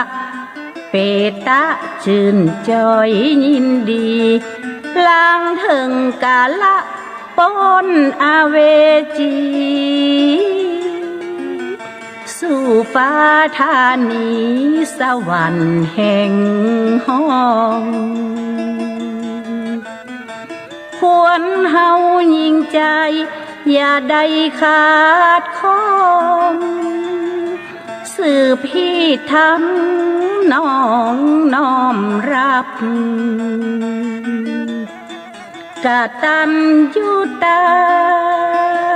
คุณาเกินนับยิ่งกว่าทรัพย์อันอื่นใดการบุญครั้งนี้บ่หนีไปไหนตานอุทิศไปด้วยใจไฟเอื้ออันบุญกุศลทรงยนหนุนเกื้อช่วยเหลือเปตาทุกปนหากบุญมีหลายจักได้ทรงยนตนตัวแห่งเจ้าศรัทธาร่ำรวยโภคะวันนะงามตาสุขใจกายาที่ข้าอยู่มันโชคดีมีใจบ่ได้อดกันปัญหาภัยมันเป็นยวะคาบนี้คืออ่อนขอจรก่อนละอวสานะวางลงจำบันบงจบลงเพียงอีเต่านี้ขอลาไปก่อนและนายเฮยลุกเจ้าตื่นตัวเจ้าบัวกับหันเยื่องนาพังพร้อมลุกควายบดตันหนตรางกีดก้อมก้าตัวบดต้อมปุ่นอายจุงเก่งเข้าไว้อย่าไปฮื้อขวายต่อหน้าสบายจำไว้เน้อเจ้าจำไว้เน้อเจ้าหลับลุกเจ้ากินพักดังป่ายหลับลุกควายกินพักดังเก้าลุกเจ้าได้หลายลุกควายได้น้อยหลับลุกเจ้าเป็นเจ้าดังหลายหลับลุกควายปาเฮอลูกหลานเป็นหนี้เป็นค่าเน้อตื่นมาเหียนเน้อลุกมาเหียนเน้อลุกมาได้แล้วตื่นมาได้แล้ว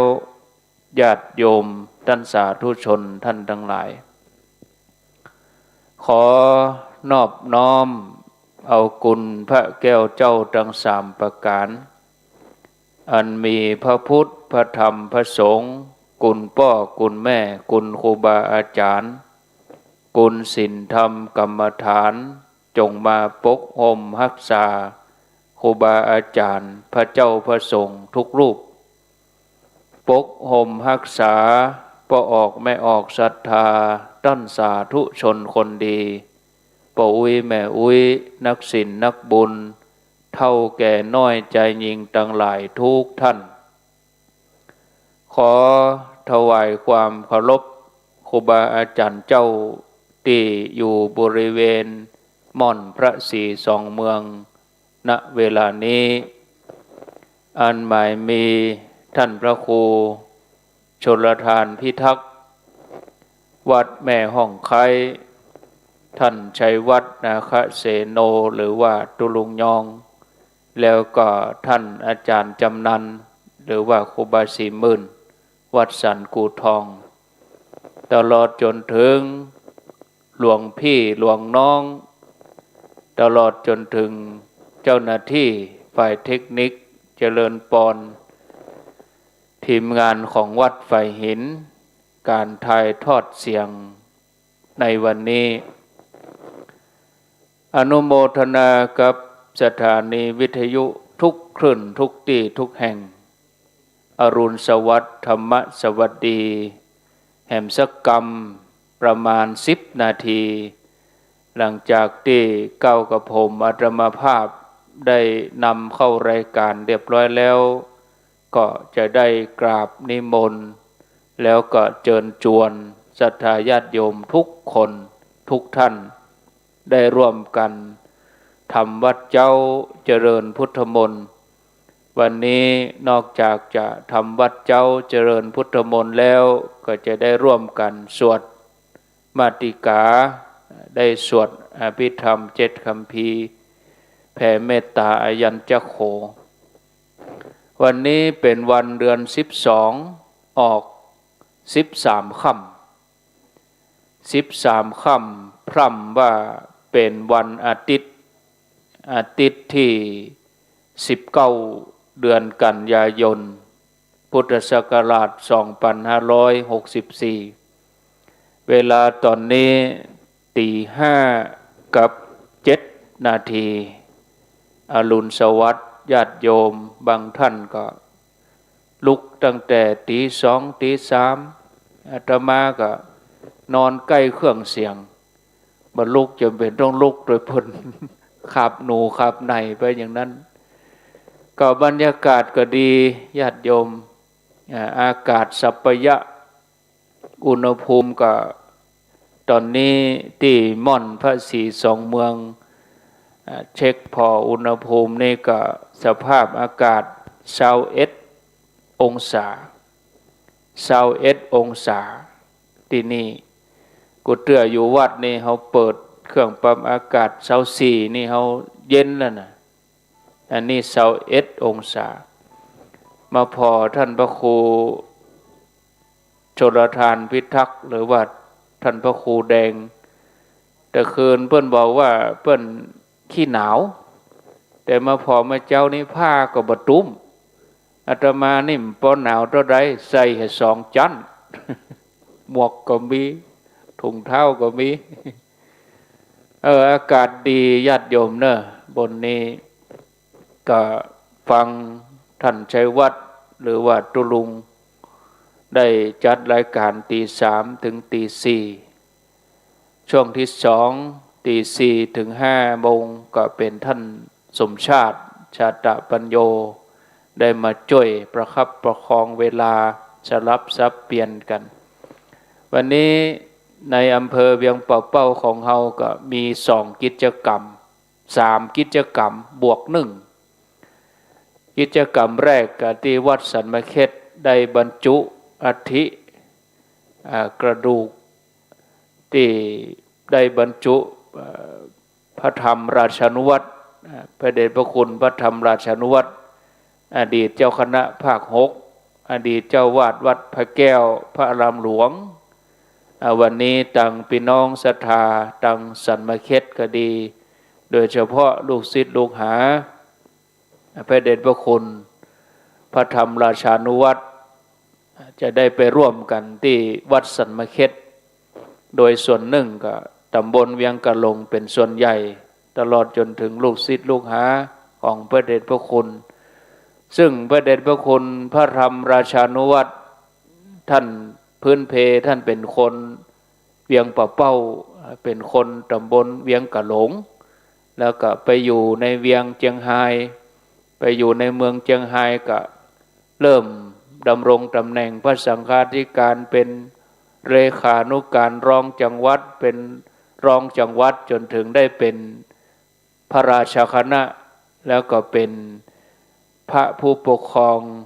ระดับสูงปกครอง 3-4 จังหวัดมีเจียงไฮ้ลำปางเมืองแป่แล้วก็เมืองน่านเป็นเจ้าคณะภาค 6แล้วแถมงานหนึ่ง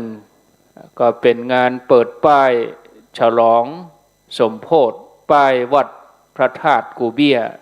ก็ตั้งอยู่ในตำบลเวียงกะหลงพระธาตุกูเบี้ยนี่เพิ่นก็มีงานประเพณีกุปีช่วงบ่ายวันนี้ช่วงเจ้าหลังจากที่ครูบาอาจารย์สังฆะเปิ้นฉันพระทหารเพลแล้วเปิ้นก็ยกย้ายขายที่ไปเมตตากับพี่น้องศรัทธาตลอดจนถึงให้กำลังใจเจ้าวาดวัดพระธาตุกูเบี้ยหลังจากนั้นครูบาอาจารย์บางส่วนเปิ้นก็จะมา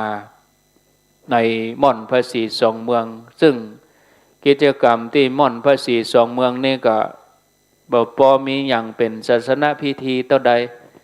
ส่วนใหญ่ก็ญาติโยมทยอยมาแห่งกิจกรรมหนึ่งในอำเภอเวียงป่าเป้าเพิ่นจะปั่นรถถีบปั่นจักรยานรถถีบนำโดยท่านนายอำเภอเวียงป่าเป้าท่านนายวุฒิกรคำมาหน่วยงานราชการปกาประชาชนปหลวงกำนันวันนี้วันอาทิตย์วันปั่นจักรยานเพื่อจะปั่นรถถีบตั้งแต่ประติว่าการอำเภอมาจนถึงวัดพระธาตุแม่เจดีย์จบในเวลาประมาณเที่ยงป่ายบางส่วนก็ไปพระธาตุกูเบี้ยบางส่วนเพิ่นก็จะมาที่ม่อนพระศรีสองเมืองกิจกรรมบวกหนึ่ง3บวก1บวก1คือกิจกรรมม่อนพระศรีสองเมืองโดยความร่วมมือของครูบาอาจารย์ได้อู้จาปรึกษาหารือกันว่าเฮาก็บ่รบกวนคณะสงฆ์อย่างนักเพราะว่าช่วงเข้าพรรษาแฮม1ค่ำคณะสงฆ์เพิ่นก็ดึงปักต้นปักหยังมารวมกันแล้วแต่ว่าหมู่เฮาเอาหน้าบุญเอาบุญเป็นที่ตั้งไปมาก็ได้ทานได้บุญไปครูบาอาจารย์บางตนเปิ้นติดธุระบ่ได้มาก็บ่เป็นหยังอันนี้บ่ว่ากันอันนี้ญาติโยมก็ที่เปิ้นเกิดใจได้สาธุชนที่เปิ้นมาแต่ว่าก็มีหลายที่บางท่านวันนี้ก็เตรียมตัวละที่อยู่ไกลก็เตรียมเดินทางที่มาบ่ได้ก็ทำบุญออนไลน์สมัยใหม่เดี๋ยวนี้เป็นยุคสมัยมาบ่ได้ก็ทำบุญออนไลน์อยู่ที่บ้านยกมือไหว้ก็เป็นบุญเป็นกุศลเนาะศรัทธาญาติโยมก็เดี๋ยวจะร่วมกันสวดมนต์ทำวัดก็ประมาณชั่วโมงไปจนถึงเวลา18:30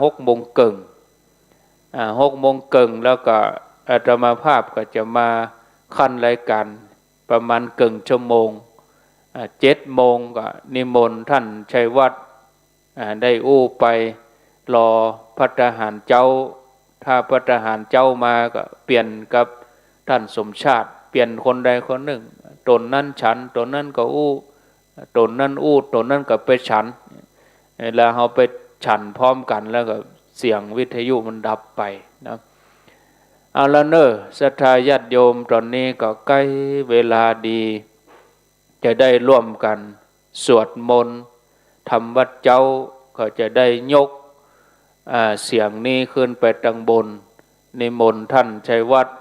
สลับสับเปลี่ยนแล้วก็เดี๋ยวท่านพระครูชลทานพิทักษ์จะได้จุดธูปเทียนปูชาพระรัตนตรัยได้อูจากับศรัทธาญาติโยมส่วนท่านอาจารย์จำนันศรีหมื่นท่านก็มีภารกิจเหมือนกันแต่คืนนี้ก็นอนหลายตนศรัทธาญาติโยมครูบาอาจารย์ที่มาจากพระธาตุม่อนจอมพอก็มา2-3 ตนวันนี้นอกจากจะมาเป็นกำลังใจให้ศรัทธาแล้วก็ยังจะมาปั่นปอนจะมาเทศธรรมญาติโยมที่จะมาทำเพิ่นก็มีฮื้อเนาะมาปูชาธรรมที่นี่บึดขวายมาก็ ท่านชัยวัฒน์เปิ้นก็จะบอกจะจี้แจงต่างๆไปตอนนี้ตังบนพร้อมนิมนต์นะครับตัดเสียงไปตังปุ่นครับขอบคุณท่านพระครูอภิวัตนวิกรมเจริญปอนศรัทธาญาติโยมต่างบ้านต่างจองแถมครั้งหนึ่งเนาะ ขณะนี้เป็นเวลา5:15พอดีรอสักกัมเนาะรอความพร้อมพระสงฆ์จะได้ขึ้นมาบนมณฑลพิธีบนหน้าพระพุทธรูปเจ้าปิ่มปาซึ่งขณะนี้ก็เราจะได้ทำกิจวัตรทำวัดสวดมนต์กันดังที่รายละเอียดลำดับแต่ละชั่วโมงนาทีอาจารย์พระครูได้กล่าวเกริ่นนำไปเป็นที่เรียบร้อยฉะนั้นญาติโยมทั้งหลายที่อยู่ต่างบ้านต่างจองนะตั้งแต่ตะคืนตะวามานี่ก็ฟังกันโดยเฉพาะเพิ่นก็เขียนลายฟังอยู่เนื้อตุลุงไว้นะ ได้หันกู้ตนกู้องค์เพราะว่าทีมงานวัดฝ่ายเห็นไปใต้กันนำของพี่นันขมูลหรือพี่หนุ่มเขาพี่นันล่าแล้วก็น้องเจเจก็อำนวยความสะดวกนะในการถ่ายทอดเสียงทั้งภาพทั้งเสียงตลอดทั้งวันวันนี้เนาะต้องขอกราบขอบคุณในเมตตาบารมีธรรมอาจารย์ท่านพระครูสมงวิศวัตรวรกิจโจเป็นแม่ข่ายใหญ่นำทั้งเสียงทั้งภาพตะกี้ตุลุงก็มาพอที่ในโทรทัศน์น้อย อาจารย์ท่านพระมหาสมชาติได้ได้เอิญก็ชัดเจนดีวันนี้ไม่มีเสียงจีไม่มีเสียงบือ อาจารย์พระครูว่าเสียงชัดเจนดีเนาะเพราะนั้นญาติโยมทั้งหลายวันนี้ก็เรียนเจริญปอนได้ทำบุญกันตามออนไลน์ก็ดีปัจจัยว่ากิจกรรมรวมกลุ่มเพราะว่าครูบาอาจารย์เมื่อก่อนแยกย้ายกันไปหลายงานเหมือนกันโดยเฉพาะศรัทธาญาติโยมที่มาร่วมทำบุญวันนี้มาทานน้ำทานธรรมมันก็จะเป็นหมู่เข้าหมู่ออกเนาะศรัทธา ตลอดทั้งวันเพราะฉะนั้นก็วันนี้นะถ้าใครไม่ได้มาก็ชมรายการทางบ้านทางจองได้ทำบุญออนไลน์ตามยุคสมัยใหม่เนาะ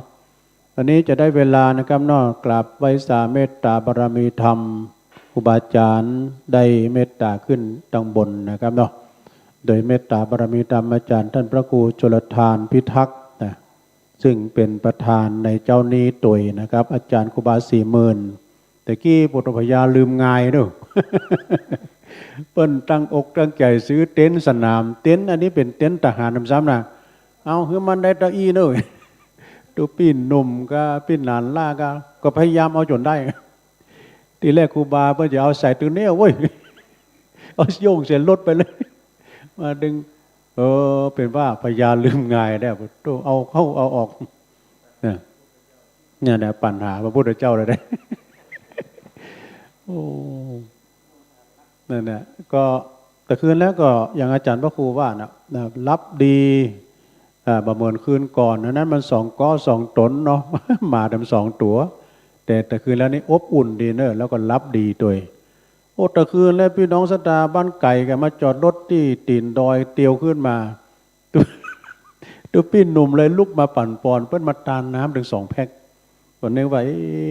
ลูกศิษย์เพิ่นยังมาเดึกลำเลยเป็นว่าผมเดินทางผ่านไปผ่านมาเนี่ยเห็นไฟเฮ่อห้ามเลย ก็เลยขึ้นมาเนี่ยถวายน้ำ2 แพ็คน้องรู้เจ้าลุกดึงก็นอกศรัทธาญาติโยมงานบุญเนอะศรัทธาวันนี้นะอย่างที่อาจารย์พระครูได้ประกาศไปวันนี้ได้รับเกียรติจากท่านในอำเภอเพิ่นจะมาเป็นประธานโดยเนอะพร้อมกันนั้นก็ตั้งเจ้าภาพใหญ่ทำลายที่หลายต่างโดยเฉพาะกับพี่น้องศรัทธาเฮาเนาะครูบาอาจารย์ก็จะมาดำนักอยู่ตั้งสายดอยสะเก็ดโดยเมตตาบารมีธรรมหลวงพ่อมานิดเนี่ยบัดเดียวนี้สายผมได้4 ปันป่ายแล้วนะทุลุง มึดพวกจะเอาน้ำพริกข่ามาด้วย มันก็เป็นน้ำพริกก็ร่วมก่อนนี่เลี้ยงควายด้วยคนเมืองกับคนพี่น้องต่างขมุกอันนี้น้ำพริกคิงอันนี้น้ำพริกห่า ก็ไปอย่างขี้อย่างห้าก็กินด้วยกันนี่กันหนาน เป็นว่าน้ำพริกขิงกับน้ำพริกห่า มันว่าลวดโดติดตอมมีบัตอมมาตอมติดตายอันตรายนะมึงไป อันนี้เป็นภาษาพึ่งตอมน้องเนาะต่างรอครูบาอาจารย์กำลังตกแต่งเนาะตกปัดรัศดองจะได้ทำกิจวัตรร่วมกันเนาะศรัทธาญาติโยมอยู่ทางบ้านก็สวดมนต์ร่วมกันเสียงสวรรค์เสียงนี้ดังไปถึงไหนก็จะได้มีขจัดปัดเป่าโผยภัยทั้งหมดณโอกาสบานนี้ได้เวลาที่จะได้ทำกิจวัตรกราบเวสาเมตตาบารมีธรรมอาจารย์พระครูชลทานได้จุดเทียนธูปบูชาพระรัตนตรัยและก็จะได้เป็นประธานในการทำวัดสวดมนต์กันเป็นลำดับต่อไปศรัทธาทางบ้านยกมือไหว้พร้อมกันนั้นก็ได้โอนไมค์ไปทางอาจารย์ครูบา40,000ด้วยนะครับ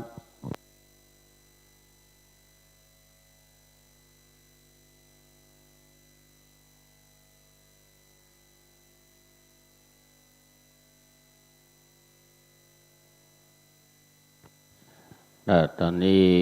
พระเดชพระคุณท่านพระครูชลทานพิทักษ์ได้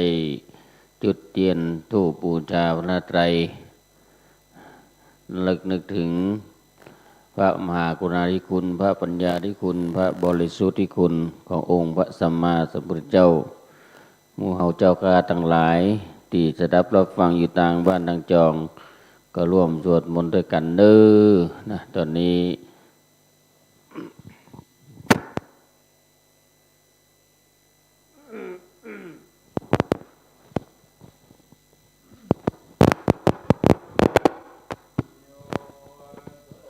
ภะคะวะอะระ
อันธรรมยังพุทธัสสะภะคะวะโตบุพพากนะมะกะลังกะโรมะเส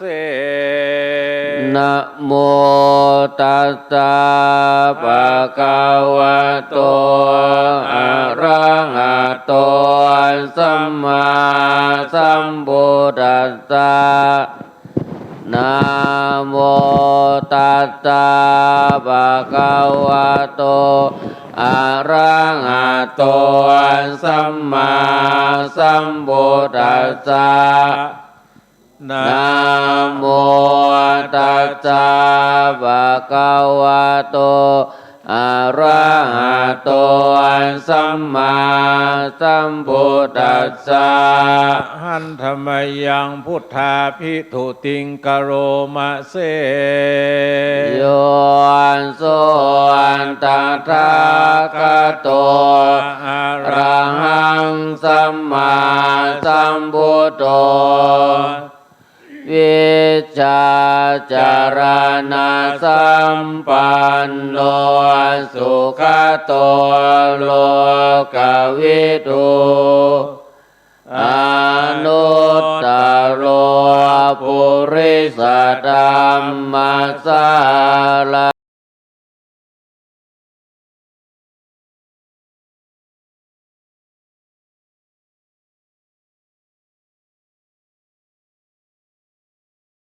โย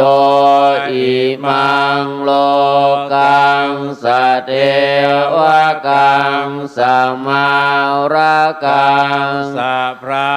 มะกังสัสสะมานะพรามณิงปัจจังสเทวมนุสสานัง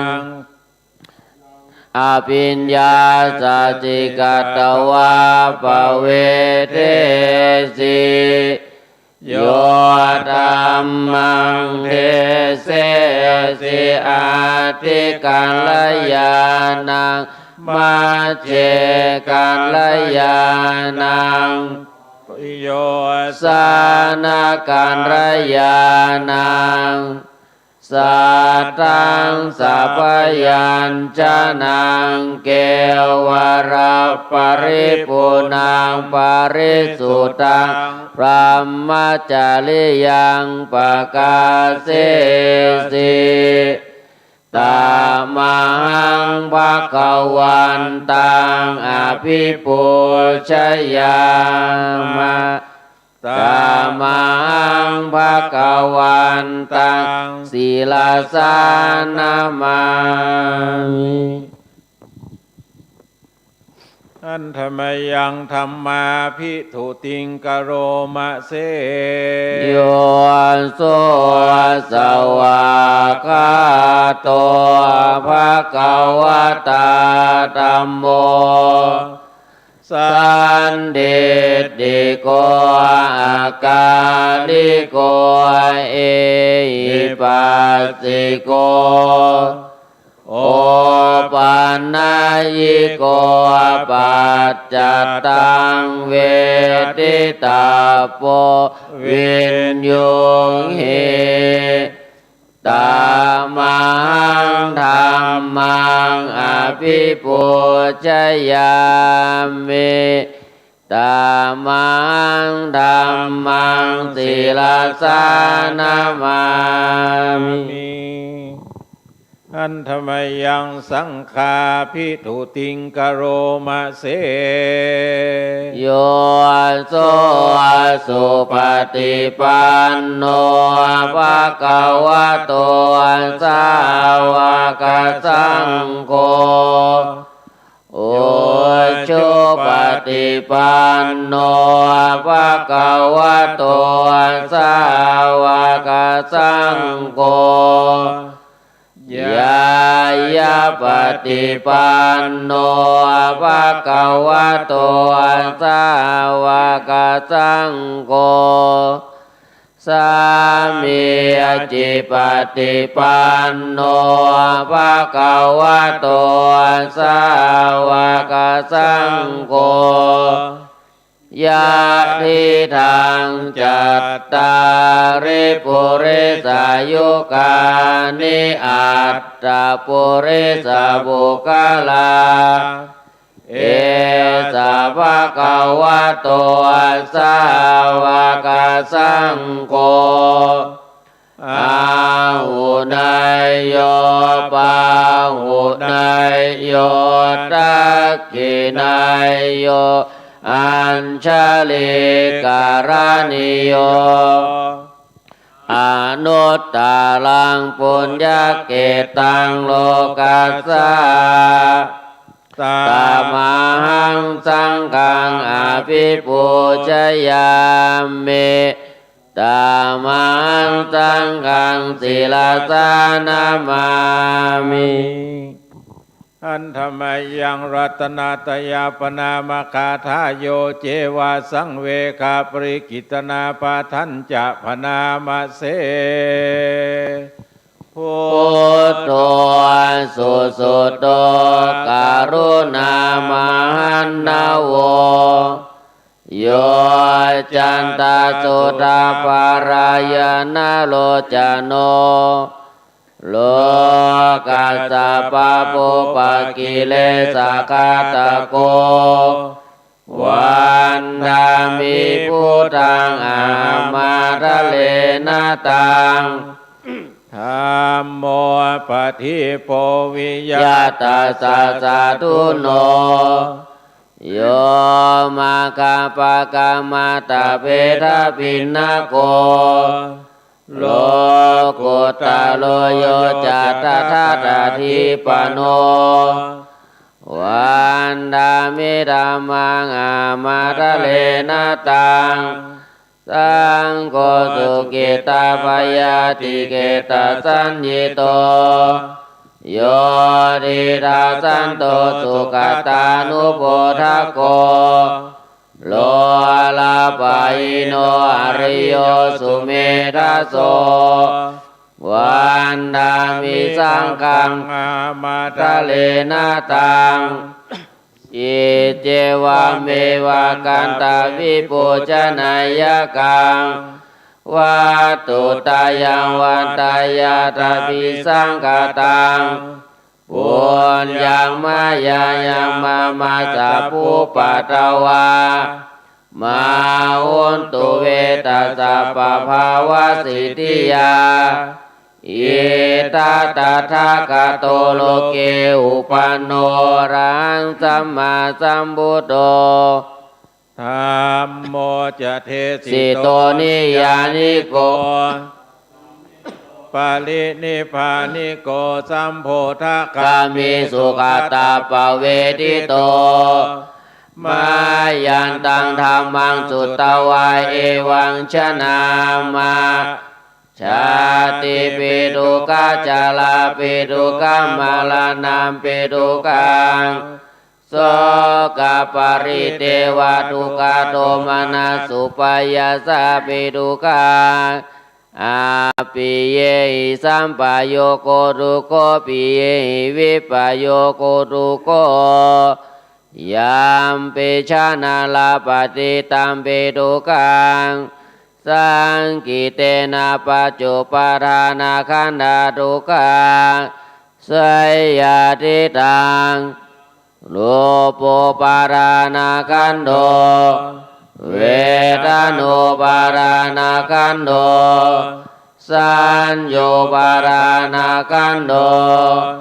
สังขารปารานาคันโดวิญญาณุปารานาคันโดเยสังปริยายาธารังมโนโสภะคะวาเอวังพาหุลังสาวะเกวิเนติเอวังบากาจปานาสะภะคะวะโตสาสเนภาหุลาภวัตติรูปังอนิจจังเวทนานิจจาสัญญานิจจาสังขารานิจจาวิญญาณังอนิจจังรูปังอนัตตาเวทนานัตตาสัญญานัตตาสังขารานัตตาวิญญาณังอนัตตาสัพเพสังขารานิจจาสัพเพธัมมานัตตาติเตมะยังโอ โอตินามาชาระเนนะโสเกหิปาริเทเวหิทุเกหิโทมานาเสหิอุปายาเสหิทุโกตินันทุกขปะเรตาอาเปวานามิมาสะเกวาลาสะทุกขขันธัสสะอันตกิริยายาเดตาติเยระปารินิพุตัมปิตังภะคะวันตังอุทิสาอะระหะ อันตังสัมมาสัมพุทธังสัทธาอาคาสมานาคาริยาปภาชิตาตาสามิงภะคะวันติมาจาริยังจารามาวิกุนังสิกขาสัตถิวาสมาปนาตังโนมาจาริยังอิสเกวาลาสะโตกาขันธัสสะอันตกิริยาสังวัตตุติอันธรรมยังตังคณิกะปัญจเวคณะปะทังพนามาเสปฏิสังกายโยนิโสจิวรังปฏิเสวามิยาวะเทวะสิตัสสะปฏิกาตายะโอนัสสะปฏิกาตายะทังสมากัสสวัตตาปัสสิลิงสัพพะสัมปัสสะนังปฏิกาตายะยาวะเทวะอิริโก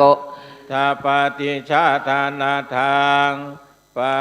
ฏิสังกายโยนิโสปินทาปะตังปฏิเสวา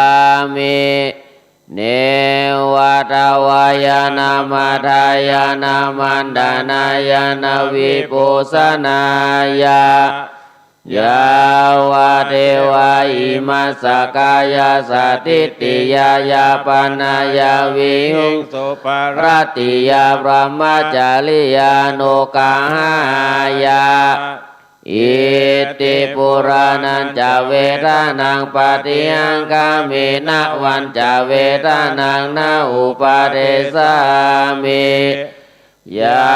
ตาลาจะเมภวิสติอนาวาจตาจะวาสุวิหาโลจาติป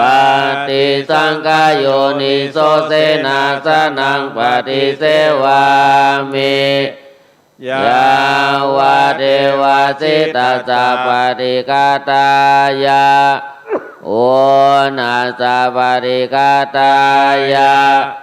ทังสมากัสสวัตตาปัสสิลิงสัพพะสัมปัสสะนังปฏิกาตายะยาวะเทวะอุตุปาลิสายาวิโนทานังปฏิชาลานาลัมมตังปฏิสังกายโยนิโสกิลานาปัจจยาเปชาจาปาลิกาโลปฏิเสวันยาวะเทวะอุปนานังวยาปฏิกานังเวทานานังปฏิกาตายะอาปายาปัชชะปรมัตตายาติอันธรรมยังปฏิทานาคาทาโยพนามาเสยาเทวตาสันติวิหารวาสินีทุเปกาเลโพธิกาเลตาหิงตาหิงตา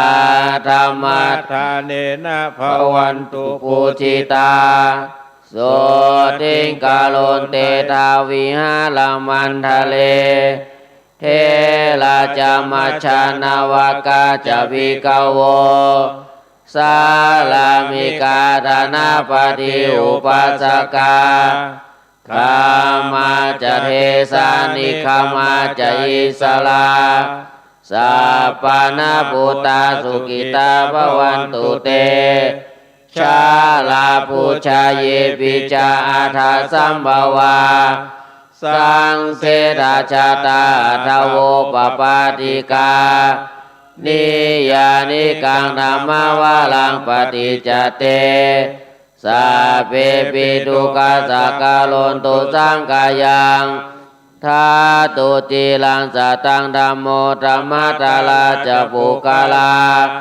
สังโฆโตสัมมาโกวาอรายัญจาหิตายัญจาอาเมลากันโตสัทธโมสัพเพปิธัมมัจจาริโนบุ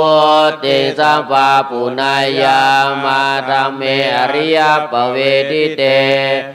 ปัสสนาอุนโตสัพเพปิปันหิโนปุริสาสเนสัมมาตาลังปเวชันตุการะเตโวปวัสสโตโวติปวายานังสัตตานังสุเมธานิงมาตาปิตาจาตาราชังนิจังลากันตุพุทธกังเอวังดัมเมนะราชาโนปัจจังลากันตุสัพพทาสมันตาจักวาเรสุอัตราคัญจันตุสัทธัมมังมุนิราชสสะสุนันตุสักขโมคทังนะโมตัสสะภะคะวะโตอะระหะโตสัมมาสัมพุทธัสสะนะโมตัสสะภะคะวะโตอะระหะโตสัมมาสัมพุทธัสสะนะโมตัสสะภะคะวะโตอะระหะโตสัมมาสัมพุทธัสสะพุทธังสารนังกัจฉามิธัมมังสารนังกัจฉามิสังฆังสารนังกัจฉามิทุติยัมปิพุทธังสารนังกัจฉามิทุติยัมปิธัมมังสารนังกัจฉามิทุติยัมปิสังฆังสารนังกัจฉามิตติยัมปิพุทธังสารนังกัจฉามิตติยัมปิธัมมังสารนังกัจฉามิตติยัมปิสังฆังสารนังกัจฉา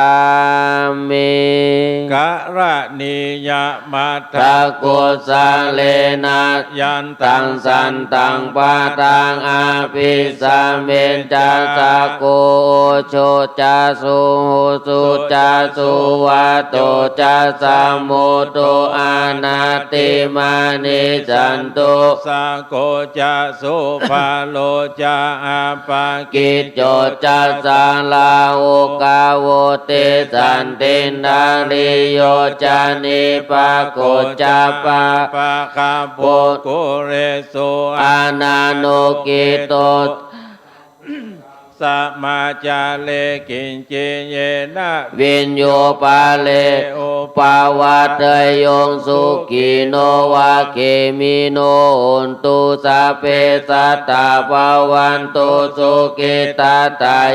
กิจิปานาพุตตติตาสาวะทาวาลาวะอนาวะเสสติกาวะเยมะอันตวะมัชฌิมาสกาอนุกตุลาติทาวาเยจา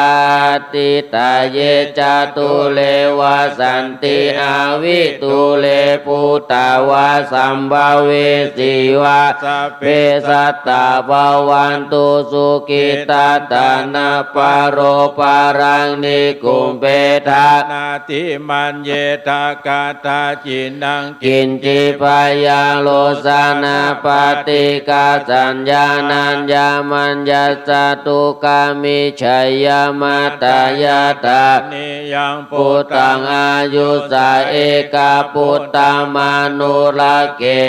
วัมปิสัพพะพุเตสุมานาสัมภาวะเยอาปาลิมานังเมตตัญจะสัพพะโลกัสสมิงมานาสัมภาวะเยอาปาริมานังอุตังอาโตจติ ริยัญจาอาสัมปะตังอเวลังอาสัปปะตังเนตัญจาลังนิสินโนวาสายาโนวายาสามิงกันทังมินโดเอตังสติงอาทิตไทยาพระมมาเมตตังวิหารังหิธรรมาอุทิถินจานุปกรรมศีลาวะตัสสะเนนะสัมปันโนกาเมสุวินัยยะเกตังนายจตุกาปัสสยาปุณณเลติติกาลนิยาเมตังสุตตังอาทิอุณัสสะวิจัยโยธัมโมโลเกอนุตตาโลสัพพสัตตาหิตัตตายาตังตวังกานานิเตวะเตปาลิวะเชวทันเดอามานุเสหิภาวะเกภายะเกนะเกวิเสปุเตอาการามารันเดนะจะสัพพะสัมมามารานาโมโตทาเปตวาการะปรามิตังตัสเสวะอนุปาเวนะโหนตุเทโวสุกิสัตตาสุตตสีลังสัมมาทายะธัมมังสุจาเลตังจาเลตัสเสวะอนุปาเวนะโหนตุเทโวสุกิสัตตาสุตตสีลังสัมมาทายะเลตังจาเลตัสเสวะอนุปาเวนะโหนตุเทโวสุขิสัทธาลิขิตังจิตติตังปูชังดาลานังวัจจานังการุงปะเรสังเดสานังสุตตวตัสสะอานุภวัตติทิอุณัสสะวิจัยโยธัมโมโตสัพเพพุทธาปาราปัตตาปัจเจกานัญจายังวาลังอาลาหันตานันตาเตเจนะลักขังพันธามิสัพพะโสอะโลขยาปะละมาลาภาสันตุเตปะละมาทานังวิสาสะปะละมายาตินิพพานังปะละมังสุขังศรัทธาเฮาท่านทั้งหลายที่อยู่ต่างบ้านต่างจองเบื้องหน้าต่อแต่นี้ไปเฮาท่านทั้งหลายจะได้ร่วมกันทำสมาธิไผที่เกยใจสัมมาอรหังพุทโธก็ดีหรืออันอื่นอันไก่ก็ดีที่เอาเป็นกรรมฐานขอท่านทั้งหลายสวะวางเอาอันนั้นไว้ก่อนแล้วเฮาท่านทั้งหลายมากระทำอันเป็นกรรมฐานอันหนึ่งอันเดียวกันก่อนเพื่อให้เป็นไปในแนวทางเดียวกันขอท่านทั้งหลายว่าตัวเน้อสาธุสาธุข้าแด่พระแก้วเจ้าข้าแด่พระแก้วเจ้าห้าจำพวกบัดนี้ผู้ข้าจักขอภาวนาเอายังพุทธานุสติกรรมฐานเจ้าดวงผาเสดขอจุงมาบังเกิดในกายจิตแห่งตนตัวผู้ฆ่าอันจักได้ภาวนาในกาละบัดนี้จิมเตออิมังภาวนากรรมังอธิษฐามิอิมังพุทธจีวังอธิษฐามิอิมังกัมมัฏฐานังอธิษฐามิอิมังหัตถะปะตังอธิษฐามิ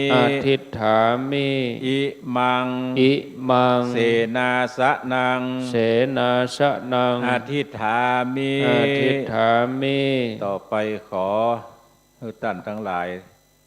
ตั้งใจว่าอิติปิโสถึงภควาติว่าในใจของไผ่ของมันเป็นเวลาอยู่3 รอบเฉพาะอิติปิโสเน้อ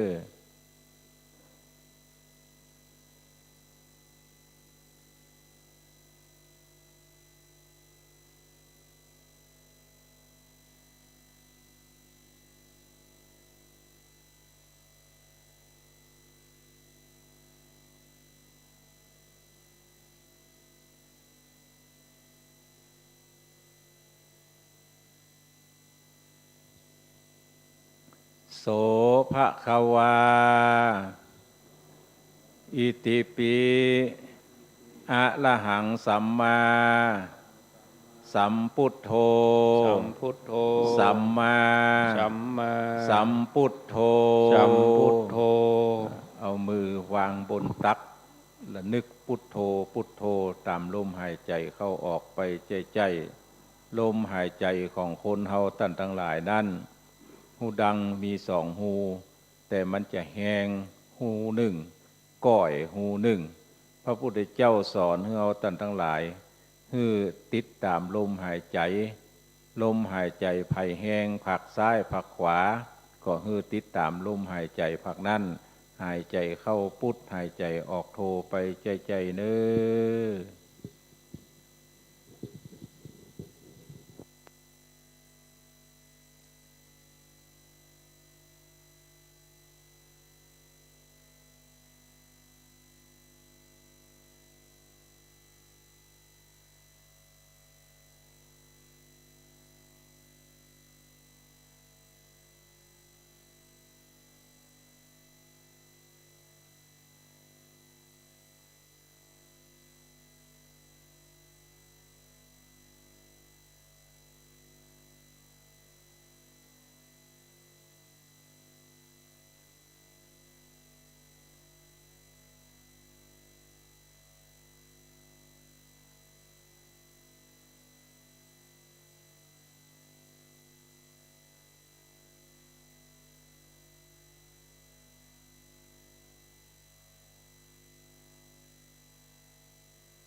สมควรแก่เวลาน้อสาธุสาธุข้าแด่พระแก้วเจ้าข้าแด่พระแก้วเจ้า5 จำพวกบัดนี้ผู้ข้าได้ภาวนาพุทธานุสติกรรมฐานเจ้า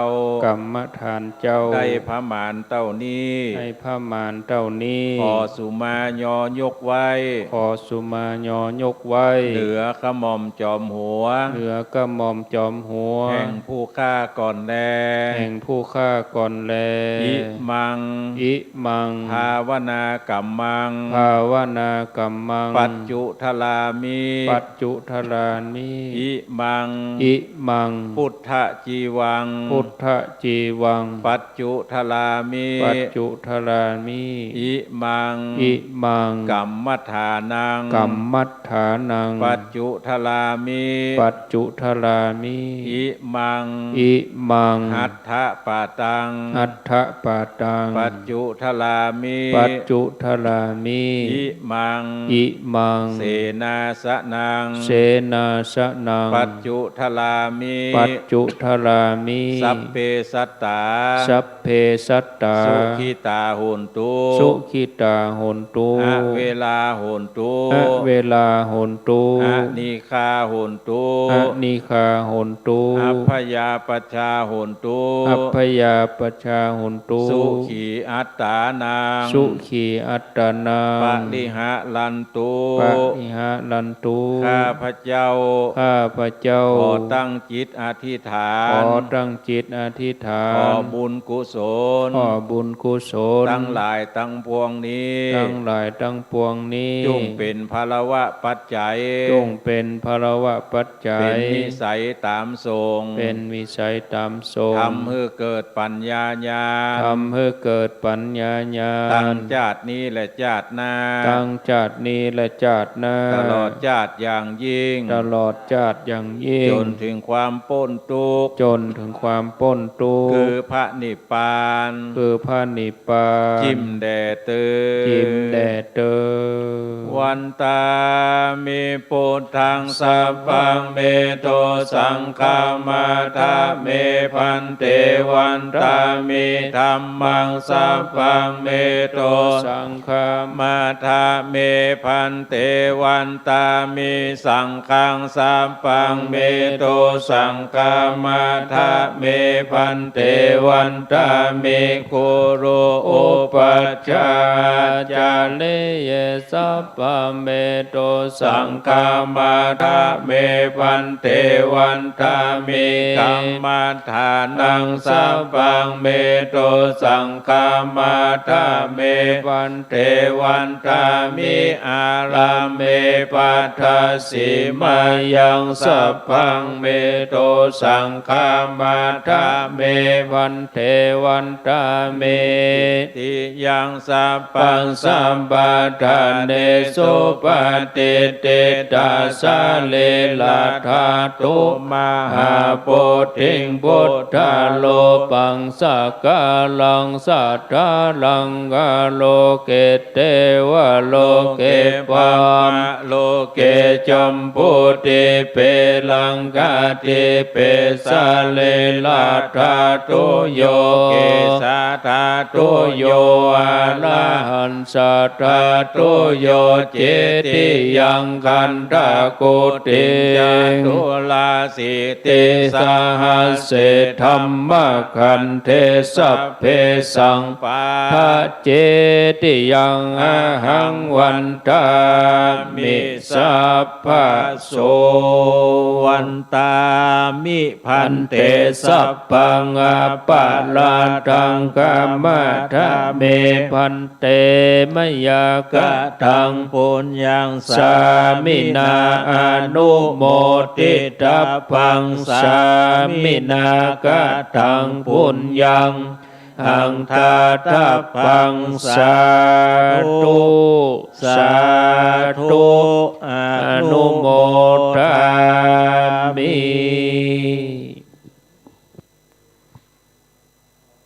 สาธุ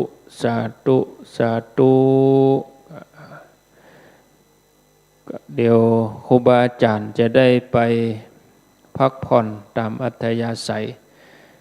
ตีนฟ้ายกพอดีฟ้าเปล่งแจ้งแสงเงินแสงทองรุ่งเรืองผ่องอำไพแสงทองสว่างแสงไฟเปล่งแจ้งก็เดี๋ยวเราจะได้ช่วยกันจัดสถานที่น้อยเนาะเข้าตีเข้าตังตูปีตูน้องที่อยู่ตรงนี้ก็เป็นเสือเป็นศาสตร์นั้นเขาก็เก็บเหี่ยกรรมเก้าอี้เก้าอย่างส่วนฝ่ายเทคนิคก็ตังบนนี่บ่ได้ใจกล้องแล้วเนาะได้ใจตัวเดียวกิจกรรมจะเน้นตังนอกตังบนนี่จะเป็นที่ไว้สังนี่เขาเอาไว้ที่กระเบื้องพรมนี่ห่มเอาไว้ละเอาไว้สองข้างเอาไว้ที่กระเบื้องนี่มันกวดง่ายดีถ้าเอาสาดปูมันจะเปื้อนแล้วก็สั่งบึดเขาก็จะได้เอาไว้ที่บนกระเบื้องนี่เนาะเก้าอี้กายังกาก็เดี๋ยวขอตูปีตูน้องเขาช่วยกันเก็บแล้วก็จะโอนไม้ตุลุงประมาณกึ่งชั่วโมง6 โมงถึง6 โมงกึ่งแล้วกำเดียวผมจะมาต่อ เกิ่งชั่วโมงแล้วก็ท่านมหาสมชาติจะไปพักฉันกาแฟกำเดียวสักก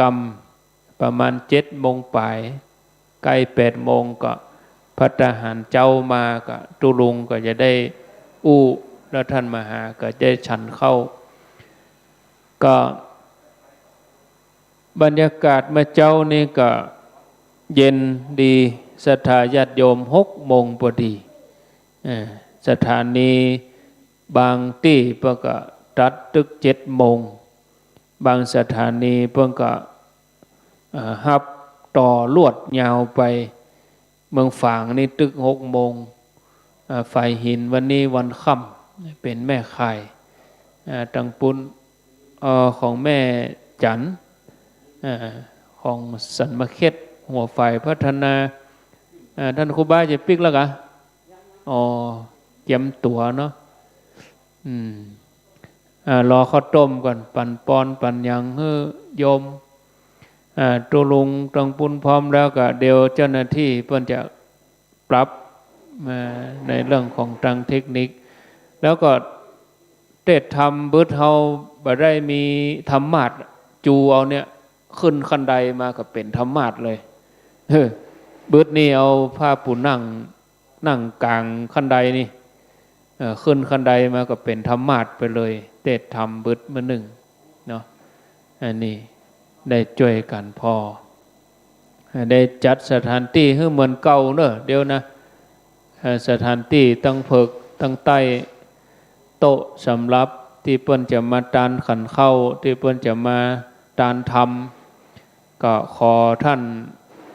ภาคมาไงนี้ท่านจันทร์สมชาติเนาะเดี๋ยวถ้าหยดโยมมาก็เขียนชื่อเขียนยั้งเอกอะ